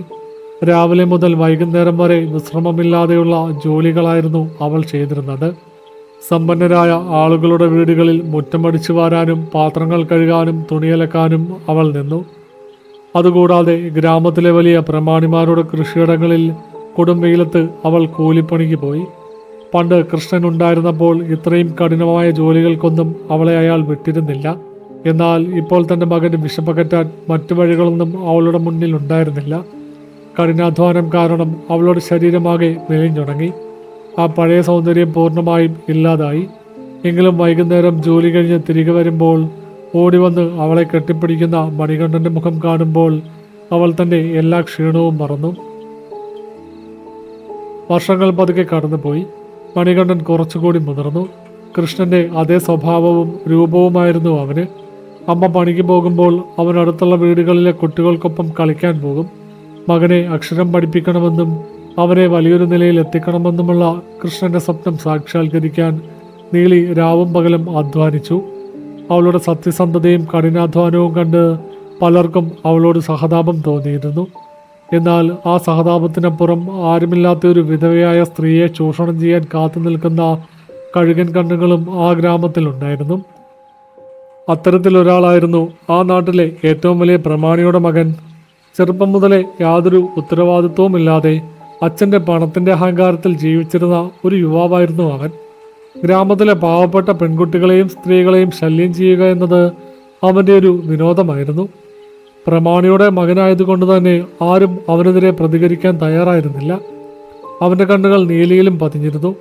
നീലിയുടെ ഒറ്റപ്പെടലും ദാരിദ്ര്യവും തൻ്റെ ആഗ്രഹങ്ങൾ സാധിക്കാനുള്ള ഒരു അവസരമായി അവൻ കണ്ടു. പലപ്പോഴും നീലി ജോലിക്ക് പോകുന്ന വഴികളിൽ അവൻ കാത്തു നിൽക്കുകയും അവളെ അശ്ലീല രീതിയിൽ നോക്കുകയും ചെയ്തിരുന്നു. അവൻ്റെ ഉദ്ദേശം മനസ്സിലാക്കിയ നീലി എപ്പോഴും അവനെ ഒഴിവാക്കി നടക്കാൻ പരമാവധി ശ്രമിച്ചു. അവൻ വരുന്ന വഴികളിലൂടെ പോകാതിരിക്കാനും എപ്പോഴും ആരുടെയെങ്കിലും ഒപ്പം നടക്കാനും അവൾ ശ്രദ്ധിച്ചു. പാവപ്പെട്ടവളാണെങ്കിലും തൻ്റെ മാനത്തിന് കാവൽ നിൽക്കാൻ അവൾക്ക് മറ്റാരുടെയും സഹായം ആവശ്യമുണ്ടായിരുന്നില്ല. എന്നാൽ നീലിയുടെ ഈ ഒഴിഞ്ഞുമാറൽ പ്രമാണിയുടെ മകനിൽ വലിയ വാശിയുണ്ടാക്കി. തൻ്റെ പണത്തിനും അധികാരത്തിനും മുന്നിൽ ഒരു പാപം കൂലിക്കാരി പുല്ലുവില കൽപ്പിക്കുന്നത് അവന് സഹിക്കാൻ കഴിഞ്ഞില്ല. എങ്ങനെയെങ്കിലും അവളെ കീഴ്പ്പെടുത്തണമെന്ന ദുർവാശി അവൻ്റെ മനസ്സിൽ വളർന്നു.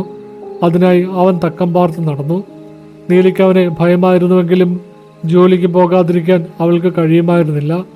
ഒരു ദിവസം പോലും പണിക്ക് പോയില്ലെങ്കിൽ മണികണ്ഠൻ പട്ടിണിയാകുമെന്ന ചിന്ത അവളെ വീണ്ടും ആ വഴികളിലൂടെ നടക്കാൻ നിർബന്ധിതയാക്കി. അങ്ങനെയിരിക്കെയാണ് ആ ഗ്രാമത്തെ വീണ്ടും നടുക്കിയ ആ ഇരുണ്ട ദിവസം വന്നെത്തുന്നത്. അന്ന് നീലി ജോലി ചെയ്തിരുന്നത് പ്രമാണിയുടെ തന്നെ ഒരു വലിയ കൃഷിയിടത്തിൻ്റെ ഒരറ്റത്തായിരുന്നു. വളരെ വിശാലമായ ആ പറമ്പിൽ അന്ന് അവൾ മാത്രമേ പണിക്കായി ഉണ്ടായിരുന്നുള്ളൂ. വൈകുന്നേരമായപ്പോൾ ജോലി തീർത്ത് അവൾ തിരികെ വീട്ടിലേക്ക് പോകാൻ തയ്യാറെടുക്കുകയായിരുന്നു. സൂര്യൻ അസ്തമിച്ച് ഇരുട്ട് വീഴാൻ തുടങ്ങിയിരുന്നു. ആ സമയത്താണ് പ്രമാണിയുടെ മകൻ അങ്ങോട്ടേക്ക് വന്നത്. അവിടെ മറ്റാരുമില്ലെന്ന് ഉറപ്പുവരുത്തിയ ശേഷം അവൻ നീലിയുടെ അടുത്തേക്ക് ചെന്നു. അവൻ്റെ കണ്ണുകളിലെ കാമം കണ്ടു ഭയന്ന നീലി വേഗത്തിൽ അവിടെ നിന്നും പോകാൻ ശ്രമിച്ചെങ്കിലും അവൻ അവളുടെ വഴി തടഞ്ഞു. യാതൊരു ദൈവവുമില്ലാതെ അവനവളെ കടന്നു പിടിച്ചു. നീലി തൻ്റെ സർവ്വശക്തിയും എടുത്ത് കുതിരി മാറാൻ ശ്രമിച്ചു. കൃഷ്ണൻ നഷ്ടപ്പെട്ടതു മുതൽ താൻ അനുഭവിച്ച സകല സങ്കടങ്ങളും ഒരു വലിയ കരുത്താക്കി മാറ്റി അവൾ അവനോട് പൊരുതി. അവനെ തള്ളിമാറ്റിയും നിലത്ത് കിടന്ന മണൽ വാരിയെറിഞ്ഞും അവൾ രക്ഷപ്പെടാൻ നോക്കി. എന്നാൽ ശാരീരികമായി വളരെ കരുത്തനായിരുന്നു അവൻ. കൂടാതെ ദീർഘനാളത്തെ കഠിനാധ്വാനവും പട്ടിണിയും കാരണം നീലിയുടെ ശരീരം വല്ലാതെ തളർന്നിരുന്നു. അവളുടെ പ്രതിരോധങ്ങളെല്ലാം നിമിഷങ്ങൾക്കകം അവൻ തകർത്തെറിഞ്ഞു. ഒരു വലിയ മൃഗത്തെ പോലെ അവൻ അവളുടെ മേൽ ചാടി വീണു. അവളുടെ നിലവിളികൾ ആ വലിയ പറമ്പിൽ ആരും കേൾക്കാതെ പോയി. തൻ്റെ സകല കഴിവുകളും ഉപയോഗിച്ച് പോരാടിയിട്ടും ആ ക്രൂരനായ മനുഷ്യന്റെ അതിക്രമത്തിനിരയാകാൻ മാത്രമേ അവൾക്ക് കഴിഞ്ഞുള്ളൂ. ആ സംഭവം നീലയുടെ ശരീരത്തെ മാത്രമല്ല അവളുടെ മനസ്സിനെയും പൂർണ്ണമായും തകർത്ത് കളഞ്ഞു. ഇരുട്ടിൽ ആരും കാണാതെ വസ്ത്രങ്ങൾ വലിച്ചുവാരിയെടുത്ത് ദേഹമാസകലം മണ്ണും മുറിവുകളുമായി അവൾ തൻ്റെ കുടിലിലേക്ക് നടന്നു. കരയാൻ പോലും ആകാത്ത വിധം അവളുടെ തൊണ്ട വരണ്ടുണങ്ങിയിരുന്നു. വീട്ടിലെത്തി ഉറങ്ങിക്കിടക്കുന്ന മണികണ്ഠനെ കെട്ടിപ്പിടിച്ച് കിടക്കുമ്പോൾ അവളുടെ മനസ്സിൽ ഒരുപാട് ചിന്തകൾ ഓടിക്കൊണ്ടിരുന്നു. ആരോട് പോയി പരാതി പറയും? ആര് തന്നെ വിശ്വസിക്കും? പ്രമാണിയുടെ മകനെതിരെ സംസാരിക്കാൻ ഈ ഗ്രാമത്തിൽ ആർക്കെങ്കിലും ധൈര്യമുണ്ടോ? താനിത് പുറത്തു പറഞ്ഞാൽ നാണക്കേട് ഭയന്ന് സ്വന്തം മകന് പോലും ഈ ഗ്രാമത്തിൽ ജീവിക്കാൻ കഴിയില്ല എന്ന് അവൾക്കുറപ്പായിരുന്നു. നീതി എന്നത് പാവപ്പെട്ടവന് പറഞ്ഞിട്ടുള്ളതല്ല എന്ന വലിയ സത്യം അവൾ തിരിച്ചറിഞ്ഞു. എത്രയൊക്കെ കഷ്ടപ്പെട്ട് മാന്യമായി ജീവിച്ചാലും അധികാരമുള്ളവന്റെ മുന്നിൽ തങ്ങളെപ്പോലുള്ളവർ വെറും ഇരകൾ മാത്രമാണെന്ന് അവൾക്ക് മനസ്സിലായി. ആ രാത്രിയിൽ ഭർത്താവിനെ നഷ്ടപ്പെട്ടപ്പോഴും കരയാതിരുന്ന ആ സ്ത്രീ ആദ്യമായി പൊട്ടിക്കരഞ്ഞു. എന്നാൽ ആ കണ്ണുനീരിൽ സങ്കടത്തേക്കാൾ കൂടുതൽ നിസ്സഹായതയായിരുന്നു. തൻ്റെ കൈക്കരുത്ത് കൊണ്ടോ സദാചാരം കൊണ്ടോ സത്യസന്ധത കൊണ്ടോ ഈ ലോകത്ത് ആരെയും തോൽപ്പിക്കാൻ കഴിയില്ലെന്ന വലിയൊരു പാഠം അവൾ അവിടെ വെച്ച് പഠിച്ചു. ശാരീരികമായ ശക്തിക്കും അധികാരത്തിനുമപ്പുറം മറ്റൊരു വലിയ ശക്തി തനിക്ക് ആവശ്യമുണ്ടെന്ന് അവളുടെ മനസ്സ് മന്ത്രിച്ചു. ആ നിസ്സഹായതയിൽ നിന്നാണ് പ്രതികാരത്തിനായുള്ള അവളുടെ പുതിയൊരു യാത്ര ആരംഭിക്കുന്നത്. ആരെയും ദ്രോഹിക്കാതെ ജീവിച്ച നീലി എന്ന പാവം സ്ത്രീയുടെ മനസ്സിലേക്ക് ആദ്യമായി പ്രതികാരത്തിന്റെ കനലുകൾ വീഴുന്നത് ആ രാത്രിയിലായിരുന്നു. ആ സംഭവത്തിനു ശേഷം നീലി ദിവസങ്ങളോളം വീടിന് പുറത്തിറങ്ങിയില്ല. പനിയും ശരീരവേദനയും അവളെ വല്ലാതെ അലട്ടിയിരുന്നു. അതിനേക്കാൾ ഉപരി തനിക്ക് നേരിട്ട അപമാനത്തിന്റെ ഭാരം അവളെ മാനസികമായി തളർത്തി. മണികണ്ഠൻ അമ്മയുടെ അവസ്ഥ കണ്ട് സങ്കടപ്പെട്ടെങ്കിലും എന്താണ് സംഭവിച്ചതെന്ന് ആ ചെറിയ കുട്ടിക്ക് മനസ്സിലാക്കാൻ കഴിഞ്ഞില്ല. വീടിനകത്തെ ഇരുട്ടിൽ പട്ടിണി കടന്ന് ഓരോ ദിവസവും തള്ളി നീക്കുമ്പോൾ അവളുടെ മനസ്സിലൊരു പുതിയ ചിന്ത രൂപപ്പെടുകയായിരുന്നു. ഇനിയും ഇങ്ങനെ പേടിച്ചു ഒളിച്ചിരിക്കാൻ അവൾക്ക് കഴിയില്ല. തന്നെ നശിപ്പിച്ചവരോട് പകരം ചോദിക്കണം. പക്ഷേ എങ്ങനെ? ഗ്രാമത്തിലെ ആർക്കും തനിക്കൊരു സഹായം ചെയ്യാൻ കഴിയില്ലെന്ന് അവൾക്കറിയാമായിരുന്നു. ഈ ചിന്തകളുമായി ഇരിക്കുമ്പോഴാണ് പെട്ടെന്ന് അവൾക്ക് തൻ്റെ പഴയ കാലത്തെക്കുറിച്ചുള്ള ഓർമ്മകൾ വന്നത്. നീലയുടെ മുത്തശ്ശി ആ നാട്ടിൽ അറിയപ്പെടുന്ന ഒരു വൈദ്യനായിരുന്നു. പലതരം പച്ചമരുന്നുകളെക്കുറിച്ചും അതിലുപരി അദൃശ്യമായ ചില ശക്തികളെക്കുറിച്ചും അവർക്ക് വലിയ അറിവുണ്ടായിരുന്നു. ചെറുപ്പത്തിൽ മുത്തശ്ശി പറഞ്ഞു കൊടുത്തിരുന്ന പല കാര്യങ്ങളും നീലിക്ക് ഓർമ്മ വന്നു. സാധാരണ മനുഷ്യരുടെ അറിവുകൾക്കപ്പുറമുള്ള ചില മന്ത്രവിദ്യകൾ മുത്തശ്ശി രഹസ്യമായി സൂക്ഷിച്ചിരുന്നു. എന്നാൽ നീലിയുടെ അമ്മയെ അതൊന്നും പഠിപ്പിക്കാൻ അവർ തയ്യാറായിരുന്നില്ല. കാരണം ആ വിദ്യകൾ വളരെ അപകടം പിടിച്ചവയായിരുന്നു. തൻ്റെ മുത്തശ്ശി മരിക്കുന്നതിന് മുൻപ് അവൾക്കൊരു പഴയ തടിപ്പെട്ടി നൽകിയിരുന്ന കാര്യം നീലി ഓർത്തു. ആ പെട്ടിയിൽ എന്താണെന്ന് ഒരിക്കൽ പോലും അവൾ തുറന്നു നോക്കിയിട്ടില്ല. വിവാഹം കഴിഞ്ഞ് കൃഷ്ണന്റെ വീട്ടിലേക്ക് വരുമ്പോഴും ആ പെട്ടി അവൾ കൂടെ കൊണ്ടുവന്നിരുന്നു. അതെവിടെയാണ് വെച്ചിരിക്കുന്നതെന്ന് അവൾ പരതാൻ തുടങ്ങി. വീടിൻ്റെ ഒരു മൂലയിൽ പഴയ സാധനങ്ങൾക്കിടയിൽ പൊടി പിടിച്ചു കിടന്നിരുന്ന ആ പെട്ടി അവൾ കണ്ടെടുത്തു. വല്ലാത്തൊരു ആകാംക്ഷയോടെ അവൾ അത് തുറന്നു. അതിനുള്ളിൽ കുറച്ച് പഴയ താളിയോലകളും വിചിത്രമായ ആകൃതിയിലുള്ള ചില പ്രതിമകളും ഉണങ്ങിയ വേരുകളുമായിരുന്നു ഉണ്ടായിരുന്നത്. താളിയോലകളെടുത്ത് നോക്കിയപ്പോൾ അവൾക്ക് അത്ഭുതം തോന്നി. അതിൽ എഴുതിയിരുന്നത് സാധാരണ അക്ഷരങ്ങളായിരുന്നില്ല. എന്തൊക്കെയോ മന്ത്രങ്ങളും തന്ത്രങ്ങളും വളരെ സൂക്ഷ്മമായി അതിൽ രേഖപ്പെടുത്തിയിരുന്നു. മുത്തശ്ശി പറഞ്ഞു കൊടുത്തിട്ടുള്ള ചില കാര്യങ്ങൾ വെച്ച് ആ അക്ഷരങ്ങൾ അവൾ വായിച്ചെടുക്കാൻ ശ്രമിച്ചു. ദിവസങ്ങളോളം അവൾ ആ താളിയോലകൾ പഠിക്കാൻ ചെലവഴിച്ചു. അതിലടങ്ങിയിരുന്നത് ദുർമന്ത്രവാദത്തിൻ്റെ അതിഭയാനകമായ ചില വിദ്യകളായിരുന്നു. മറ്റുള്ളവരെ ഉപദ്രവിക്കാനും അവരുടെ മേൽ നിയന്ത്രണം കൊണ്ടുവരാനും എന്തിന് മരണം വരെ വിതയ്ക്കാനും ശക്തിയുള്ള മന്ത്രങ്ങൾ അതിലുണ്ടായിരുന്നു. തുടക്കത്തിൽ അവൾക്കത് ഉപയോഗിക്കാൻ ഭയം തോന്നിയെങ്കിലും തനിക്ക് നേരിട്ട അനീതിയുടെ ഓർമ്മകൾ അവളെ മുന്നോട്ട് നയിച്ചു. പതിയെ പതിയെ അവൾ ആ ദുർമന്ത്രവാദ വിദ്യകൾ പരിശീലിക്കാൻ തുടങ്ങി. രാത്രികാലങ്ങളിൽ എല്ലാവരും ഉറങ്ങിയതിനു ശേഷം അവൾ വീടിന് പുറകിലെ കാട്ടിലേക്ക് പോകും. അവിടെ വെച്ച് പല പൂജകളും കർമ്മങ്ങളും അവൾ ചെയ്തു തുടങ്ങി. മൃഗങ്ങളെ ബലി കൊടുത്തും ശ്മശാനങ്ങളിൽ നിന്ന് ലഭിക്കുന്ന പല സാധനങ്ങൾ ഉപയോഗിച്ചുമുള്ള ആ കർമ്മങ്ങൾ അവളുടെ മനസ്സിലെ സകല പേടിയും ഇല്ലാതെയാക്കി. ദിവസങ്ങൾ കഴിയും തോറും അവളിൽ വലിയ മാറ്റങ്ങൾ കണ്ടു തുടങ്ങി. അവളുടെ കണ്ണുകളിൽ വല്ലാത്തൊരു വന്യത നിറഞ്ഞു. ശബ്ദത്തിന് കൂടുതൽ ഗാംഭീര്യം കൈവന്നു. ഒരു സാധാരണ കൂലിക്കാരിയായ നീലിയിൽ നിന്നും വലിയൊരു മന്ത്രവാദിനിയായ നീലിയിലേക്കുള്ള അവളുടെ മാറ്റം വളരെ വേഗത്തിലായിരുന്നു. അവൾക്ക് ചുറ്റും എപ്പോഴും അദൃശ്യമായ എന്തൊക്കെയോ ശക്തികൾ ഉള്ളതുപോലെ അവൾക്ക് തോന്നി തുടങ്ങി. ആർക്കും തോൽപ്പിക്കാനാവാത്ത ഒരു വലിയ ശക്തി താൻ ആർജിച്ചെടുത്തുവെന്ന് അവൾ വിശ്വസിച്ചു.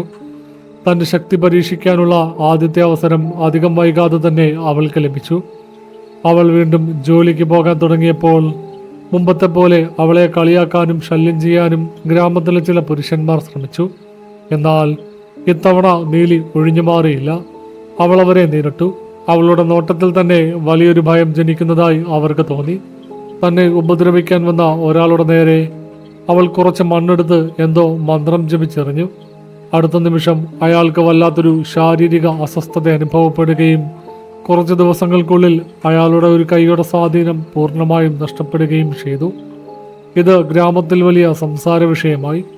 ആ മനുഷ്യന് എന്ത് സംഭവിച്ചുവെന്ന് ആർക്കും മനസ്സിലായില്ല. എന്നാൽ അതിനു പിന്നിൽ നീലിയാണെന്ന് ചിലർ സംശയിച്ചു. പിന്നീട് അവളെ ശല്യം ചെയ്യാൻ വന്ന മറ്റൊരാൾക്ക് തൻ്റെ കാഴ്ചശക്തി നഷ്ടപ്പെട്ടതോടെ ആ സംശയം ഒരു വിശ്വാസമായി മാറി. നീലി വെറുമൊരു സാധാരണ സ്ത്രീയല്ലെന്നും അവൾക്ക് എന്തൊക്കെയോ മന്ത്രവിദ്യകൾ അറിയാമെന്നും ഗ്രാമത്തിലുള്ളവർക്ക് ബോധ്യമായി. അതോടെ ഗ്രാമവാസികൾ നീലിയെ ഭയപ്പെടാൻ തുടങ്ങി. ആരും അവളോട് സംസാരിക്കാതെയായി. അവൾ പോകുന്ന വഴികളിൽ നിന്ന് എല്ലാവരും ഒഴിഞ്ഞു മാറി. നീലിയുടെ ലക്ഷ്യവും അതുതന്നെയായിരുന്നു. തന്നെ ഒരു പാവമായി കണ്ട് ഉപദ്രവിച്ചവർ ഇനി തന്നെ ഭയന്ന് ജീവിക്കണം എന്നവൾ ആഗ്രഹിച്ചു. തന്നെ ദ്രോഹിച്ച പ്രമാണിയുടെ മകനോടുള്ള പ്രതികാരം അവൾ മനസ്സിൽ സൂക്ഷിച്ചിരുന്നു. എന്നാൽ ഒറ്റയടിക്ക് അവനെ ഇല്ലാതാക്കുന്നതിന് പകരം പതുക്കെ പതുക്കെ അവനെ ഇഞ്ചിഞ്ചായി കൊല്ലാനാണ് അവൾ തീരുമാനിച്ചത്. അതിനായി വലിയ ചില കർമ്മങ്ങൾ അവൾ രഹസ്യമായി ചെയ്തു വന്നു. ഇതിനിടയിൽ ഗ്രാമത്തിൽ പലർക്കും നീലിയുടെ ദുർമന്ത്രവാദത്തിന്റെ ഫലങ്ങൾ അനുഭവിക്കേണ്ടി വന്നു. അവളോട് ശത്രുത കാണിച്ച പലർക്കും പലതരം രോഗങ്ങളും അപകടങ്ങളും സംഭവിച്ചു. അവളുടെ കുടിലിന്റെ പരിസരത്ത് രാത്രികാലങ്ങളിൽ ഭയാനകമായ ശബ്ദങ്ങളും വെളിച്ചവും കാണാൻ തുടങ്ങി. ഇതെല്ലാം കണ്ടതോടെ നീലിയ ഗ്രാമത്തിന് വലിയൊരു ശല്യമായി മാറി. എന്നാൽ ആർക്കും അവളെ നേരിടാൻ ധൈര്യമുണ്ടായിരുന്നില്ല. അങ്ങനെ ആ പാവം നീലി ഗ്രാമവാസികളുടെ മുഴുവൻ പേടി സ്വപ്നമായ വലിയൊരു ദുർമന്ത്രവാദിനിയായി മാറി. ഗ്രാമത്തിൽ നീലിയുടെ പേര് കേൾക്കുമ്പോൾ തന്നെ ആളുകൾ ഭയന്നു പറയ്ക്കുന്ന ഒരവസ്ഥ വളരെ വേഗം സംജാതമായി. പ്രമാണിയുടെ മകന്റെ അവസ്ഥ ദിനം പ്രതി വഷളായിക്കൊണ്ടിരുന്നു. ശരീരത്തിൽ അവിടെവിടെയായി വലിയ വ്രണങ്ങൾ രൂപപ്പെടുകയും അതിൽ നിന്നും ദുർഗന്ധം വമിക്കുന്ന ചോരയും ജലവും ഒഴുകാനും തുടങ്ങി. ഗ്രാമത്തിലെയും ദൂരദേശങ്ങളിലെയും വലിയ വലിയ വൈദ്യന്മാരെ കൊണ്ടുവന്ന് പരിശോധിപ്പിച്ചെങ്കിലും ആർക്കും ആ രോഗം എന്താണെന്നോ അതിനുള്ള മരുന്ന് എന്താണെന്നോ കണ്ടെത്താൻ കഴിഞ്ഞില്ല. ഉറങ്ങാൻ പോലും കഴിയാതെ വേദന കൊണ്ട് പൊളയുന്ന തൻ്റെ മകന്റെ അവസ്ഥ കണ്ട പ്രമാണിക്ക് ഇതിനു പിന്നിൽ നീലയുടെ ദുർമന്ത്രവാദമാണെന്ന് വളരെ വേഗം മനസ്സിലായി. തൻ്റെ മകനെ ഈ അവസ്ഥയിലെത്തിച്ചവളോട് പകരം ചോദിക്കണമെന്ന് പ്രമാണി തീരുമാനിച്ചു. എന്നാൽ നീലയെ നേരിട്ട് തീർക്കാൻ അയാൾക്കും ഭയമായിരുന്നു. നീലയുടെ ശക്തികളെക്കുറിച്ച് ഇതിനോടകം തന്നെ ഗ്രാമം മുഴുവൻ പാട്ടായിരുന്നു. അവൾക്ക് ചുറ്റും എപ്പോഴും ദുർദേവതകളുടെ കാവലുണ്ടെന്നും അവളെ ഉപദ്രവിക്കാൻ ശ്രമിക്കുന്നവർ ജീവനോടെ അവശേഷിക്കില്ലെന്നും ആളുകൾ വിശ്വസിച്ചു. അതുകൊണ്ട് തന്നെ അവളെ ഇല്ലാതാക്കാൻ രഹസ്യമായ ഒരു ഗൂഢാലോചന ഗ്രാമത്തിൽ ആരംഭിച്ചു. ഒരു ദിവസം രാത്രിയിൽ പ്രമാണിയുടെ വലിയ വീട്ടിൽ ഗ്രാമത്തിലെ ചില പ്രധാനപ്പെട്ട ആളുകൾ ഒത്തുകൂടി. നീലി കാരണം തങ്ങൾക്ക് സ്വസ്ഥമായി ജീവിക്കാൻ കഴിയുന്നില്ലെന്നും അവളെ ഈ ഗ്രാമത്തിൽ നിന്നും എന്നേക്കുമായി ഇല്ലാതാക്കണമെന്നും അവർ ഏകകണ്ഠമായി തീരുമാനിച്ചു. പക്ഷേ മുൻപിൽ നിന്ന് ആക്രമിക്കാൻ ആർക്കും ധൈര്യമില്ലാത്തതുകൊണ്ട് പിന്നിൽ നിന്നുള്ള ഒരു ആക്രമണമാണ് അവർ പദ്ധതിയിട്ടത്. പണ്ട് കൃഷ്ണനെ കൊലപ്പെടുത്തിയ അതേ ഭീരുത്വം അവർ വീണ്ടും പുറത്തെടുക്കുകയായിരുന്നു. അതിനായി കാട്ടിൽ വേട്ടയാടി നടക്കുന്ന അമ്പയത്തിൽ വലിയ വൈദഗ്ധ്യമുള്ള ചിലരെ പ്രമാണി പണം കൊടുത്ത് ഏർപ്പാടാക്കി. വിഷം പുരട്ടിയ അമ്പുകൾ ഉപയോഗിച്ച് ദൂരെ നിന്ന് ഒളിച്ചിരുന്ന് ആക്രമിക്കാനായിരുന്നു അവരുടെ തീരുമാനം. എത്ര വലിയ മന്ത്രവാദിനിയാണെങ്കിലും ശരീരത്തിൽ കൊടിയ വിഷം ചെന്നാൽ അവൾ മരിച്ചു വീഴുമെന്ന് അവർ കണക്ക് കൂട്ടി. ഈ വലിയ ഗൂഢാലോചനയെക്കുറിച്ച് നീലി യാതൊന്നും അറിഞ്ഞിരുന്നില്ല. ദുർമന്ത്രവാദത്തിന്റെ ലോകത്ത് അവൾ എത്രത്തോളം ശക്തിയായിരുന്നുവെങ്കിലും മനുഷ്യരുടെ ഉള്ളിലെ ചതിയും ക്രൂരതയും മുൻകൂട്ടി കാണാൻ അവളുടെ അദൃശ്യ ശക്തികൾക്ക് കഴിഞ്ഞിരുന്നില്ല. അങ്ങനെയിരിക്കെ ഒരു ദിവസം വൈകുന്നേരം നീലിക്ക് ദൂരെയുള്ള ഒരു ഗ്രാമത്തിൽ ഒരു വലിയ ദുർമന്ത്രവാദ കർമ്മത്തിനായി പോകേണ്ടി വന്നു. ഇത്തരം യാത്രകളിൽ അവളെപ്പോഴും മകൻ മണികണ്ഠനെയും കൂടെ കൂട്ടുമായിരുന്നു. തന്നെ ഭയന്ന് ഗ്രാമവാസികളാരും മണികണ്ഠനെ ഉപദ്രവിക്കില്ലെന്ന് അവൾക്ക് ഉറപ്പായിരുന്നെങ്കിലും തൻ്റെ കൺമുന്നിൽ നിന്നും അവനെ മാറ്റാൻ അവൾ തയ്യാറായിരുന്നില്ല. അവളുടെ ഇരുളടഞ്ഞ ജീവിതത്തിലെ ഒരേ ഒരു വെളിച്ചം അവൻ മാത്രമായിരുന്നു. മറ്റുള്ളവർക്ക് അവളൊരു ഭയാനകമായ ദുർമന്ത്രവാദിനിയായിരുന്നുവെങ്കിലും മണികണ്ഠന് അവൾ പഴയ ആ സ്നേഹം നിറഞ്ഞ അമ്മ തന്നെയായിരുന്നു. അന്ന് കർമ്മങ്ങളെല്ലാം കഴിഞ്ഞ് അവർ മടങ്ങി വരുമ്പോൾ രാത്രിയേറെ വൈകിയിരുന്നു. വർഷങ്ങൾക്ക് മുൻപ് കൃഷ്ണൻ കൊല്ലപ്പെട്ട അതേ കാട്ടുപാതയിലൂടെയായിരുന്നു അവരുടെ മടക്കയാത്ര. പണ്ടാ വഴിയിൽ വെച്ചാണ് തൻ്റെ ജീവിതത്തിലെ എല്ലാ സന്തോഷങ്ങളും നഷ്ടപ്പെട്ടതെന്ന ചിന്ത നീലിയുടെ മനസ്സിൽ അപ്പോൾ ഉണ്ടായിരുന്നു. എങ്കിലും ഇന്ന് താൻ ആ പഴയ ദുർബലയായ സ്ത്രീയല്ലെന്നും തന്നെ ആരെങ്കിലും ഉപദ്രവിക്കാൻ വന്നാൽ അവരെ ഇല്ലാതാക്കാനുള്ള ശക്തി തനിക്കുണ്ടെന്നും അവൾ വിശ്വസിച്ചു. മകൻ്റെ കൈ പിടിച്ച് യാതൊരു ഭയവുമില്ലാതെ അവൾ ആ ഇരുണ്ട വഴിയിലൂടെ നടന്നു. എന്നാൽ ആ വഴിയിലെ വലിയ മരങ്ങൾക്ക് പുറകിലും കാട്ടുചെടികൾക്കിടയിലും മരണം പതിയിരിപ്പുണ്ടായിരുന്നുവെന്ന് അവൾ അറിഞ്ഞില്ല. പ്രമാണി ഏർപ്പാടാക്കിയ ആളുകളും ഗ്രാമത്തിലെ ചിലരും അവിടെ ഒളിച്ചിരിപ്പുണ്ടായിരുന്നു. നീലിയെയും മണികണ്ഠനെയും കണ്ടതും അവർ വില്ലിൽ വിഷം പുരട്ടിയ അമ്പുകൾ കുരുക്കി. അവരുടെ ലക്ഷ്യം നീലിയായിരുന്നു. എന്നാൽ ഇരുട്ടിൻ്റെ കനവും അവർക്ക് നീലിയോടുണ്ടായിരുന്ന വലിയ ഭയവും കാരണം അവരുടെ കൈകൾ വിറയ്ക്കുന്നുണ്ടായിരുന്നു. നീലി അടുത്തേക്ക് വന്നതും ഇരുളിൽ നിന്നും പെട്ടെന്നൊരമ്പ് ചീറിപ്പാഞ്ഞു വന്നു. അത് ലക്ഷ്യം തെറ്റി നീലിയുടെ കൈ പിടിച്ച് നടക്കുകയായിരുന്ന ആ ചെറിയ കുട്ടി മണികണ്ഠൻ്റെ കഴുത്തിലേക്ക് ആഴ്ന്നിറങ്ങി. ഒരു ചെറിയ നിലവിളിയോടെ അവൻ അമ്മയുടെ കൈകളിൽ നിന്നും താഴേക്ക് വീണു. എന്താണ് സംഭവിച്ചതെന്ന് മനസ്സിലാക്കാൻ നീലിക്ക് കുറച്ച് നിമിഷങ്ങൾ വേണ്ടി വന്നു. ഇരുട്ടിൽ നിന്നും പാഞ്ഞു വന്ന അമ്പ് തൻ്റെ മകൻ്റെ ജീവനാണ് കവർന്നെടുത്തതെന്ന് മനസ്സിലായപ്പോൾ അവൾക്ക് തന്നെ സമനില നഷ്ടപ്പെട്ടു. നിലത്ത് വീണ മണികണ്ഠൻ്റെ കഴുത്തിൽ നിന്നും വലിയ തോതിൽ രക്തം വാർന്നൊഴുകുന്നുണ്ടായിരുന്നു. അമ്പിലെ കൊടിയ വിഷം നിമിഷങ്ങൾക്കകം ആ ചെറിയ ശരീരത്തിലേക്ക് പടർന്നു കയറി. തൻ്റെ മടിയിലേക്ക് അവനെ എടുത്തു വെച്ച് നീലി അലറിക്കരഞ്ഞു.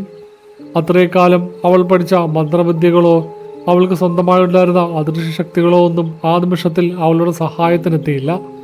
ജീവന് വേണ്ടി പടയുന്ന സ്വന്തം മകൻ്റെ മുന്നിൽ വെറുമൊരു നിസ്സഹായയായ അമ്മയായി അവൾ മാറി. മണികണ്ഠൻ്റെ ജീവൻ രക്ഷിക്കാൻ എന്തെങ്കിലും ചെയ്യാൻ അവൾ ചുറ്റും നോക്കി. അവനെ എടുത്ത് എങ്ങനെയെങ്കിലും വൈദ്യരുടെ അടുത്തേക്ക് ഓടാൻ അവൾ ശ്രമിച്ചു. ഭർത്താവിനെ നഷ്ടപ്പെട്ട ആ മണ്ണിൽ വെച്ച് തൻ്റെ ഏക മകനെയും വിട്ടു നൽകാൻ അവൾ തയ്യാറായിരുന്നില്ല. രക്തത്തിൽ കുളിച്ചു കിടക്കുന്ന മണികണ്ഠനെ നെഞ്ചോട് ചേർത്ത് അവൾ എഴുന്നേൽക്കാൻ ശ്രമിച്ചു. എന്നാൽ അപ്പോഴേക്കും ആ കാട്ടുപാതയിലെ മണ്ണിലേക്ക് മണികണ്ഠൻ്റെ അവസാനത്തെ ശ്വാസവും അലിഞ്ഞു ചേർന്നിരുന്നു. വർഷങ്ങൾക്ക് മുൻപ് കൃഷ്ണന്റെ ജീവനെടുത്ത അതേ സ്ഥലം തന്നെ അയാളുടെ മകന്റെ ചോര കുടിച്ചു. ഭർത്താവിന് പിന്നാലെ മകനും ആ വഴിയിൽ വെച്ച് തന്നെ കൊല്ലപ്പെട്ടത് നീലിയെ പൂർണ്ണമായും തകർത്തു.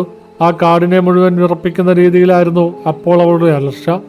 പ്രതികാരത്തിന് വേണ്ടിയുള്ള അവളുടെ ദുർമന്ത്രവാദങ്ങളൊടുവിൽ സ്വന്തം മകന്റെ ജീവനിൽ തന്നെ അവസാനിച്ചുവെന്ന സത്യം ഉൾക്കൊള്ളാൻ അവൾക്ക് കഴിഞ്ഞില്ല. തൻ്റെ കൈകളിൽ കടന്നു മരിച്ച മണികണ്ഠന്റെ ശരീരവും ചേർത്ത് പിടിച്ച് ആ കാട്ടുപാതയിൽ അലറിക്കരയുന്ന നീലിയെ നോക്കി മരങ്ങൾക്ക് പിന്നിൽ ഒളിച്ചിരുന്നവർ ഭയത്തോടെ നിന്നു. തങ്ങളുടെ ലക്ഷ്യം തെറ്റിയെന്നും നീലിക്ക് പകരം അവളുടെ മകനാണ് മരിച്ചതെന്നും അവർക്ക് മനസ്സിലായി. ആ നിമിഷം അവരുടെ ഉള്ളിൽ ഭയം ഇരട്ടിച്ചു. സ്വന്തം മകൻ നഷ്ടപ്പെട്ട ഒരമ്മയുടെ, അതും വലിയൊരു ദുർമന്ത്രവാദിനിയുടെ കോപം തങ്ങളെ മുഴുവൻ ചുട്ടരിക്കുമെന്ന് അവർക്കറിയാമായിരുന്നു. നീലി തൻ്റെ ദുഃഖത്തിൽ നിന്നും കരകയറി തങ്ങൾക്കെതിരെ തിരിയുന്നതിന് മുൻപ് അവളെ ഇല്ലാതാക്കണമെന്ന് അവർ തീരുമാനിച്ചു. മണികണ്ഠന്റെ വേർപാടിൽ സമനില തെറ്റിയതുപോലെ കരഞ്ഞുകൊണ്ടിരുന്ന നീലിയുടെ ശ്രദ്ധ പൂർണ്ണമായും മകനിൽ മാത്രമായിരുന്നു. അവൾക്ക് ചുറ്റും എന്ത് സംഭവിക്കുന്നുവെന്ന് പോലും അവൾ അറിഞ്ഞിരുന്നില്ല. ഇതൊരു അവസരമായി കണ്ട് ഒളിച്ചിരുന്നവരിൽ ചിലർ ഇരുട്ടിലൂടെ പതുക്കെ അവളുടെ പുറകിലേക്ക് വന്നു. കയ്യിൽ വലിയ വടികളും ഇരുമ്പ് തണ്ടുകളുമായി അവർ നീലിയെ വളഞ്ഞു. ഒരു നിമിഷം പോലും വൈകാതെ അവരിൽ ഒരാൾ കയ്യിലിരുന്ന വലിയ വടി കൊണ്ട് നീലിയുടെ തലയ്ക്ക് പുറകിൽ ആഞ്ഞടിച്ചു. അപ്രതീക്ഷിതമായ ആ വലിയ അടിയിൽ നീലി നിലവിളിച്ചുകൊണ്ട് മുന്നോട്ട് വീണു. അവളുടെ പിടിയിൽ നിന്നും മണികണ്ഠന്റെ ശരീരം താഴേക്ക് പതിച്ചു. തലപൊട്ടി ചോരയൊലിച്ചിട്ടും അവൾ വീണ്ടും മകന്റെ അടുത്തേക്ക് ഇഴഞ്ഞു പോകാൻ ശ്രമിച്ചു. എന്നാൽ അക്രമികൾ അവൾക്കതിനുള്ള അവസരം നൽകിയില്ല. അവർ തുടരെ അവളെ അടിച്ചു വീഴ്ത്തി.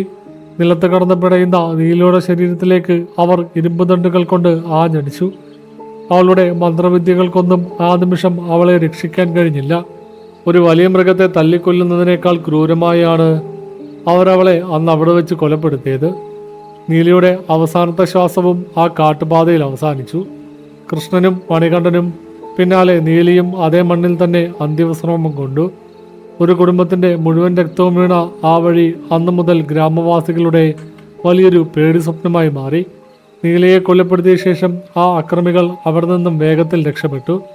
പിറ്റേ ദിവസം രാവിലെ നീലിയുടെയും മണികണ്ഠൻ്റെയും മൃതദേഹങ്ങൾ ആ വഴിയിൽ കിടക്കുന്നത് കണ്ടവരാണ് നാട്ടുകാരെ വിവരമറിയിച്ചത്.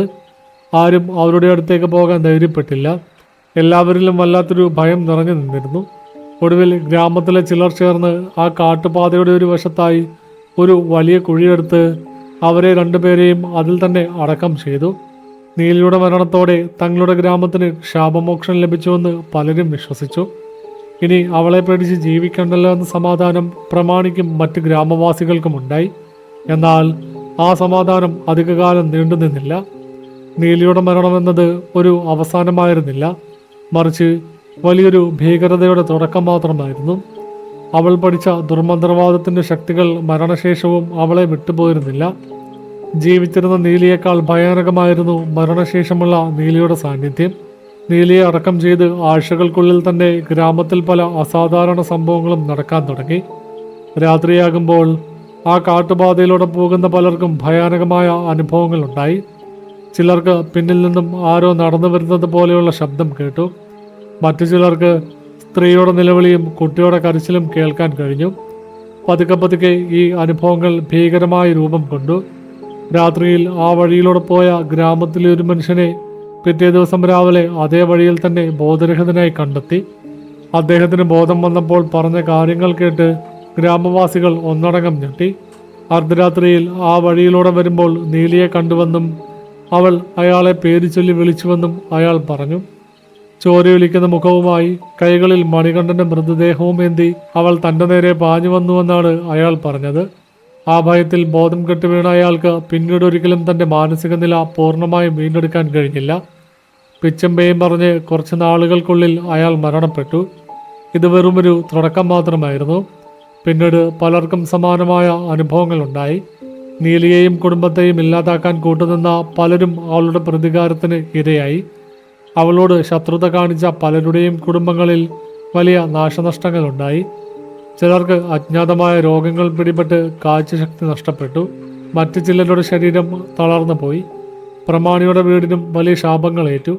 അയാളുടെ സമ്പത്ത് മുഴുവൻ നശിക്കുകയും കുടുംബത്തിൽ പലർക്കും ദാരുണമായ മരണം സംഭവിക്കുകയും ചെയ്തു. ഇതെല്ലാം നീലിയുടെ പ്രതികാരമാണെന്ന് ഗ്രാമവാസികൾ ഉറപ്പിച്ചു. ഭർത്താവിനെയും മകനെയും നഷ്ടപ്പെട്ട, ഒടുവിൽ ക്രൂരമായി കൊല ചെയ്യപ്പെട്ട ആ സ്ത്രീയുടെ ആത്മാവ് ആ വഴിയിൽ തന്നെ അലഞ്ഞു നടക്കുന്നുണ്ടെന്ന് അവർ വിശ്വസിച്ചു. തന്നെയും തൻ്റെ കുടുംബത്തിനെയും ഇല്ലാതാക്കിയവരോടുള്ള പക അവളുടെ ആത്മാവിനെ ശാന്തയാക്കാൻ അനുവദിച്ചില്ല. അങ്ങനെ ജീവിച്ചിരിക്കുമ്പോൾ തന്നെ ഭയപ്പെട്ടിരുന്ന ആ ഗ്രാമം നീലിയുടെ മരണശേഷം അവളെ കൂടുതൽ ഭയപ്പെടാൻ തുടങ്ങി. ആ വഴിയിലൂടെ രാത്രിയിൽ നടക്കാൻ ആർക്കും ധൈര്യമില്ലാതെയായി. മുത്തശ്ശൻ പറഞ്ഞു നിർത്തിയ ഓരോ വാക്കുകളും എൻ്റെ ഉള്ളിൽ വലിയൊരു ഭയത്തിൻ്റെ തിരമാലകൾ സൃഷ്ടിച്ചുകൊണ്ടിരുന്നു. ആ ഗ്രാമത്തിൻ്റെ ചരിത്രത്തിൽ ഇത്രയും ക്രൂരവും ഭയാനകവുമായ ഒരു സംഭവം ഉറങ്ങിക്കിടക്കുന്നുണ്ടെന്ന് ഞാൻ ഒരിക്കലും കരുതിയിരുന്നില്ല. നീലിയുടെ മരണശേഷം ആ കാട്ടുപാത പൂർണ്ണമായും ഉപേക്ഷിക്കപ്പെട്ട അവസ്ഥയിലായി.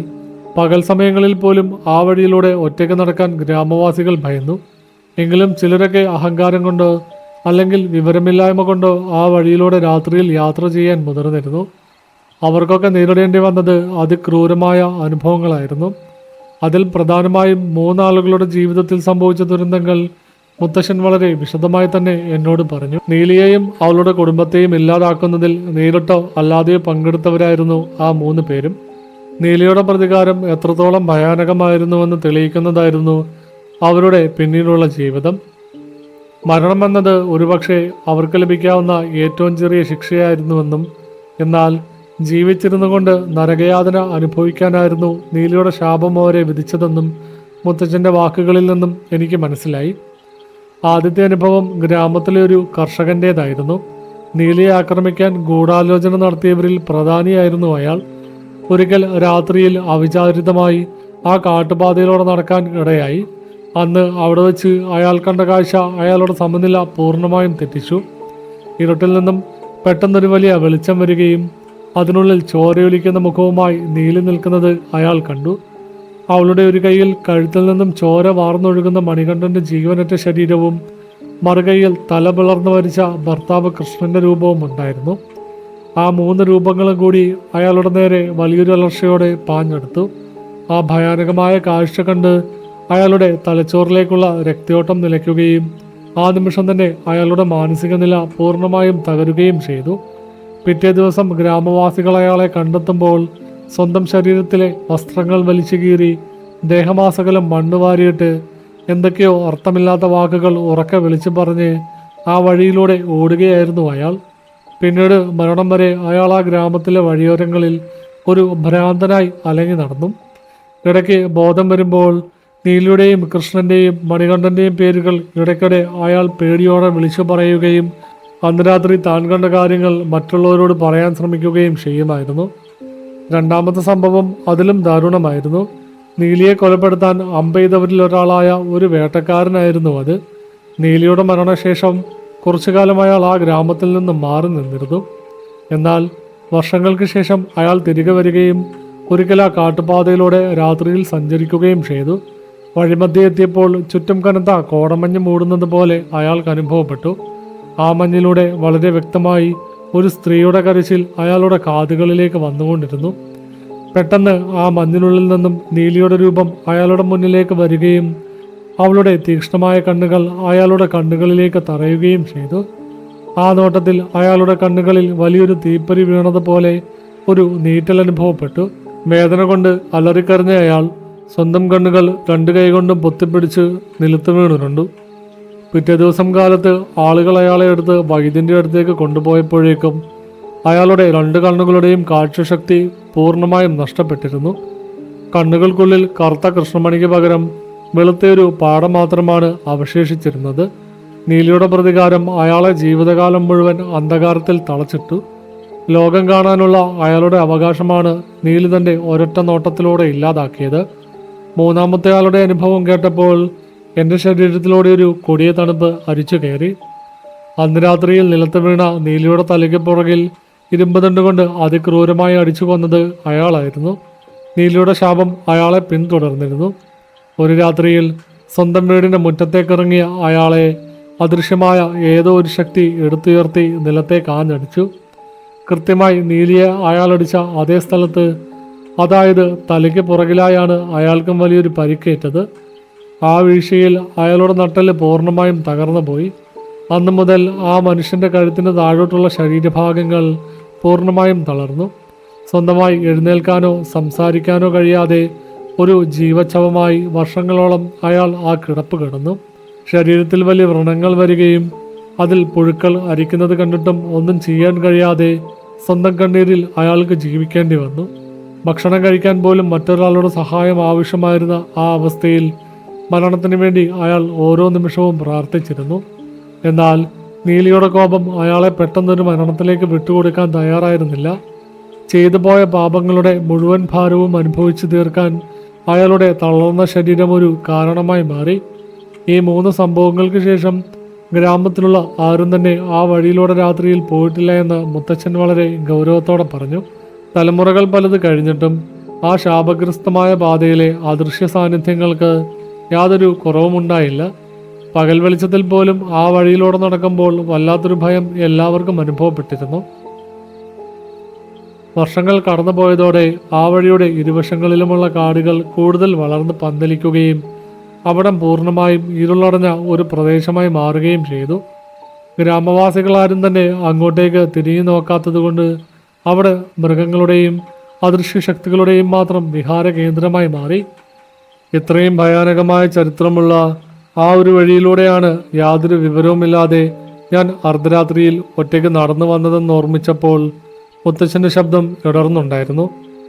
എനിക്ക് ആ രാത്രിയിൽ ആ കാട്ടുപാതയിൽ വെച്ചെന്തെങ്കിലും സംഭവിച്ചിരുന്നെങ്കിൽ തങ്ങൾക്കൊരിക്കലും അത് സഹിക്കാൻ കഴിയില്ലായിരുന്നുവെന്ന് പറഞ്ഞുകൊണ്ട് അദ്ദേഹം ഒരു ദീർഘനിശ്വാസം വിട്ടു. തുടർന്ന് എൻ്റെ അനുഭവങ്ങളെ ആ പഴയ സംഭവങ്ങളുമായി കൂട്ടിയോജിപ്പിച്ചുകൊണ്ട് മുത്തച്ഛൻ സംസാരിച്ചു.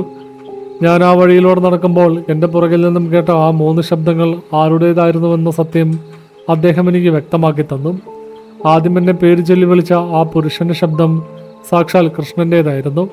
ഭാര്യയെയും മകനെയും അവസാനമായ ഒരു നോക്ക് കാണാൻ പോലും ആകാതെ തൻ്റെ പ്രിയപ്പെട്ടവർ കൈവാങ്ങിയ സാധനങ്ങൾ നഷ്ടപ്പെട്ട് ആ മണ്ണിൽ പിടഞ്ഞു വീണം മരിച്ച കൃഷ്ണൻ്റെ ആത്മാവായിരുന്നു എന്നെ ആദ്യം വിളിച്ചത്. പിന്നീട് ഒരു വിലാപം പോലെ എന്നെ പിന്തുടർന്ന ആ സ്ത്രീയുടെ ശബ്ദം നീലിയുടേതായിരുന്നു.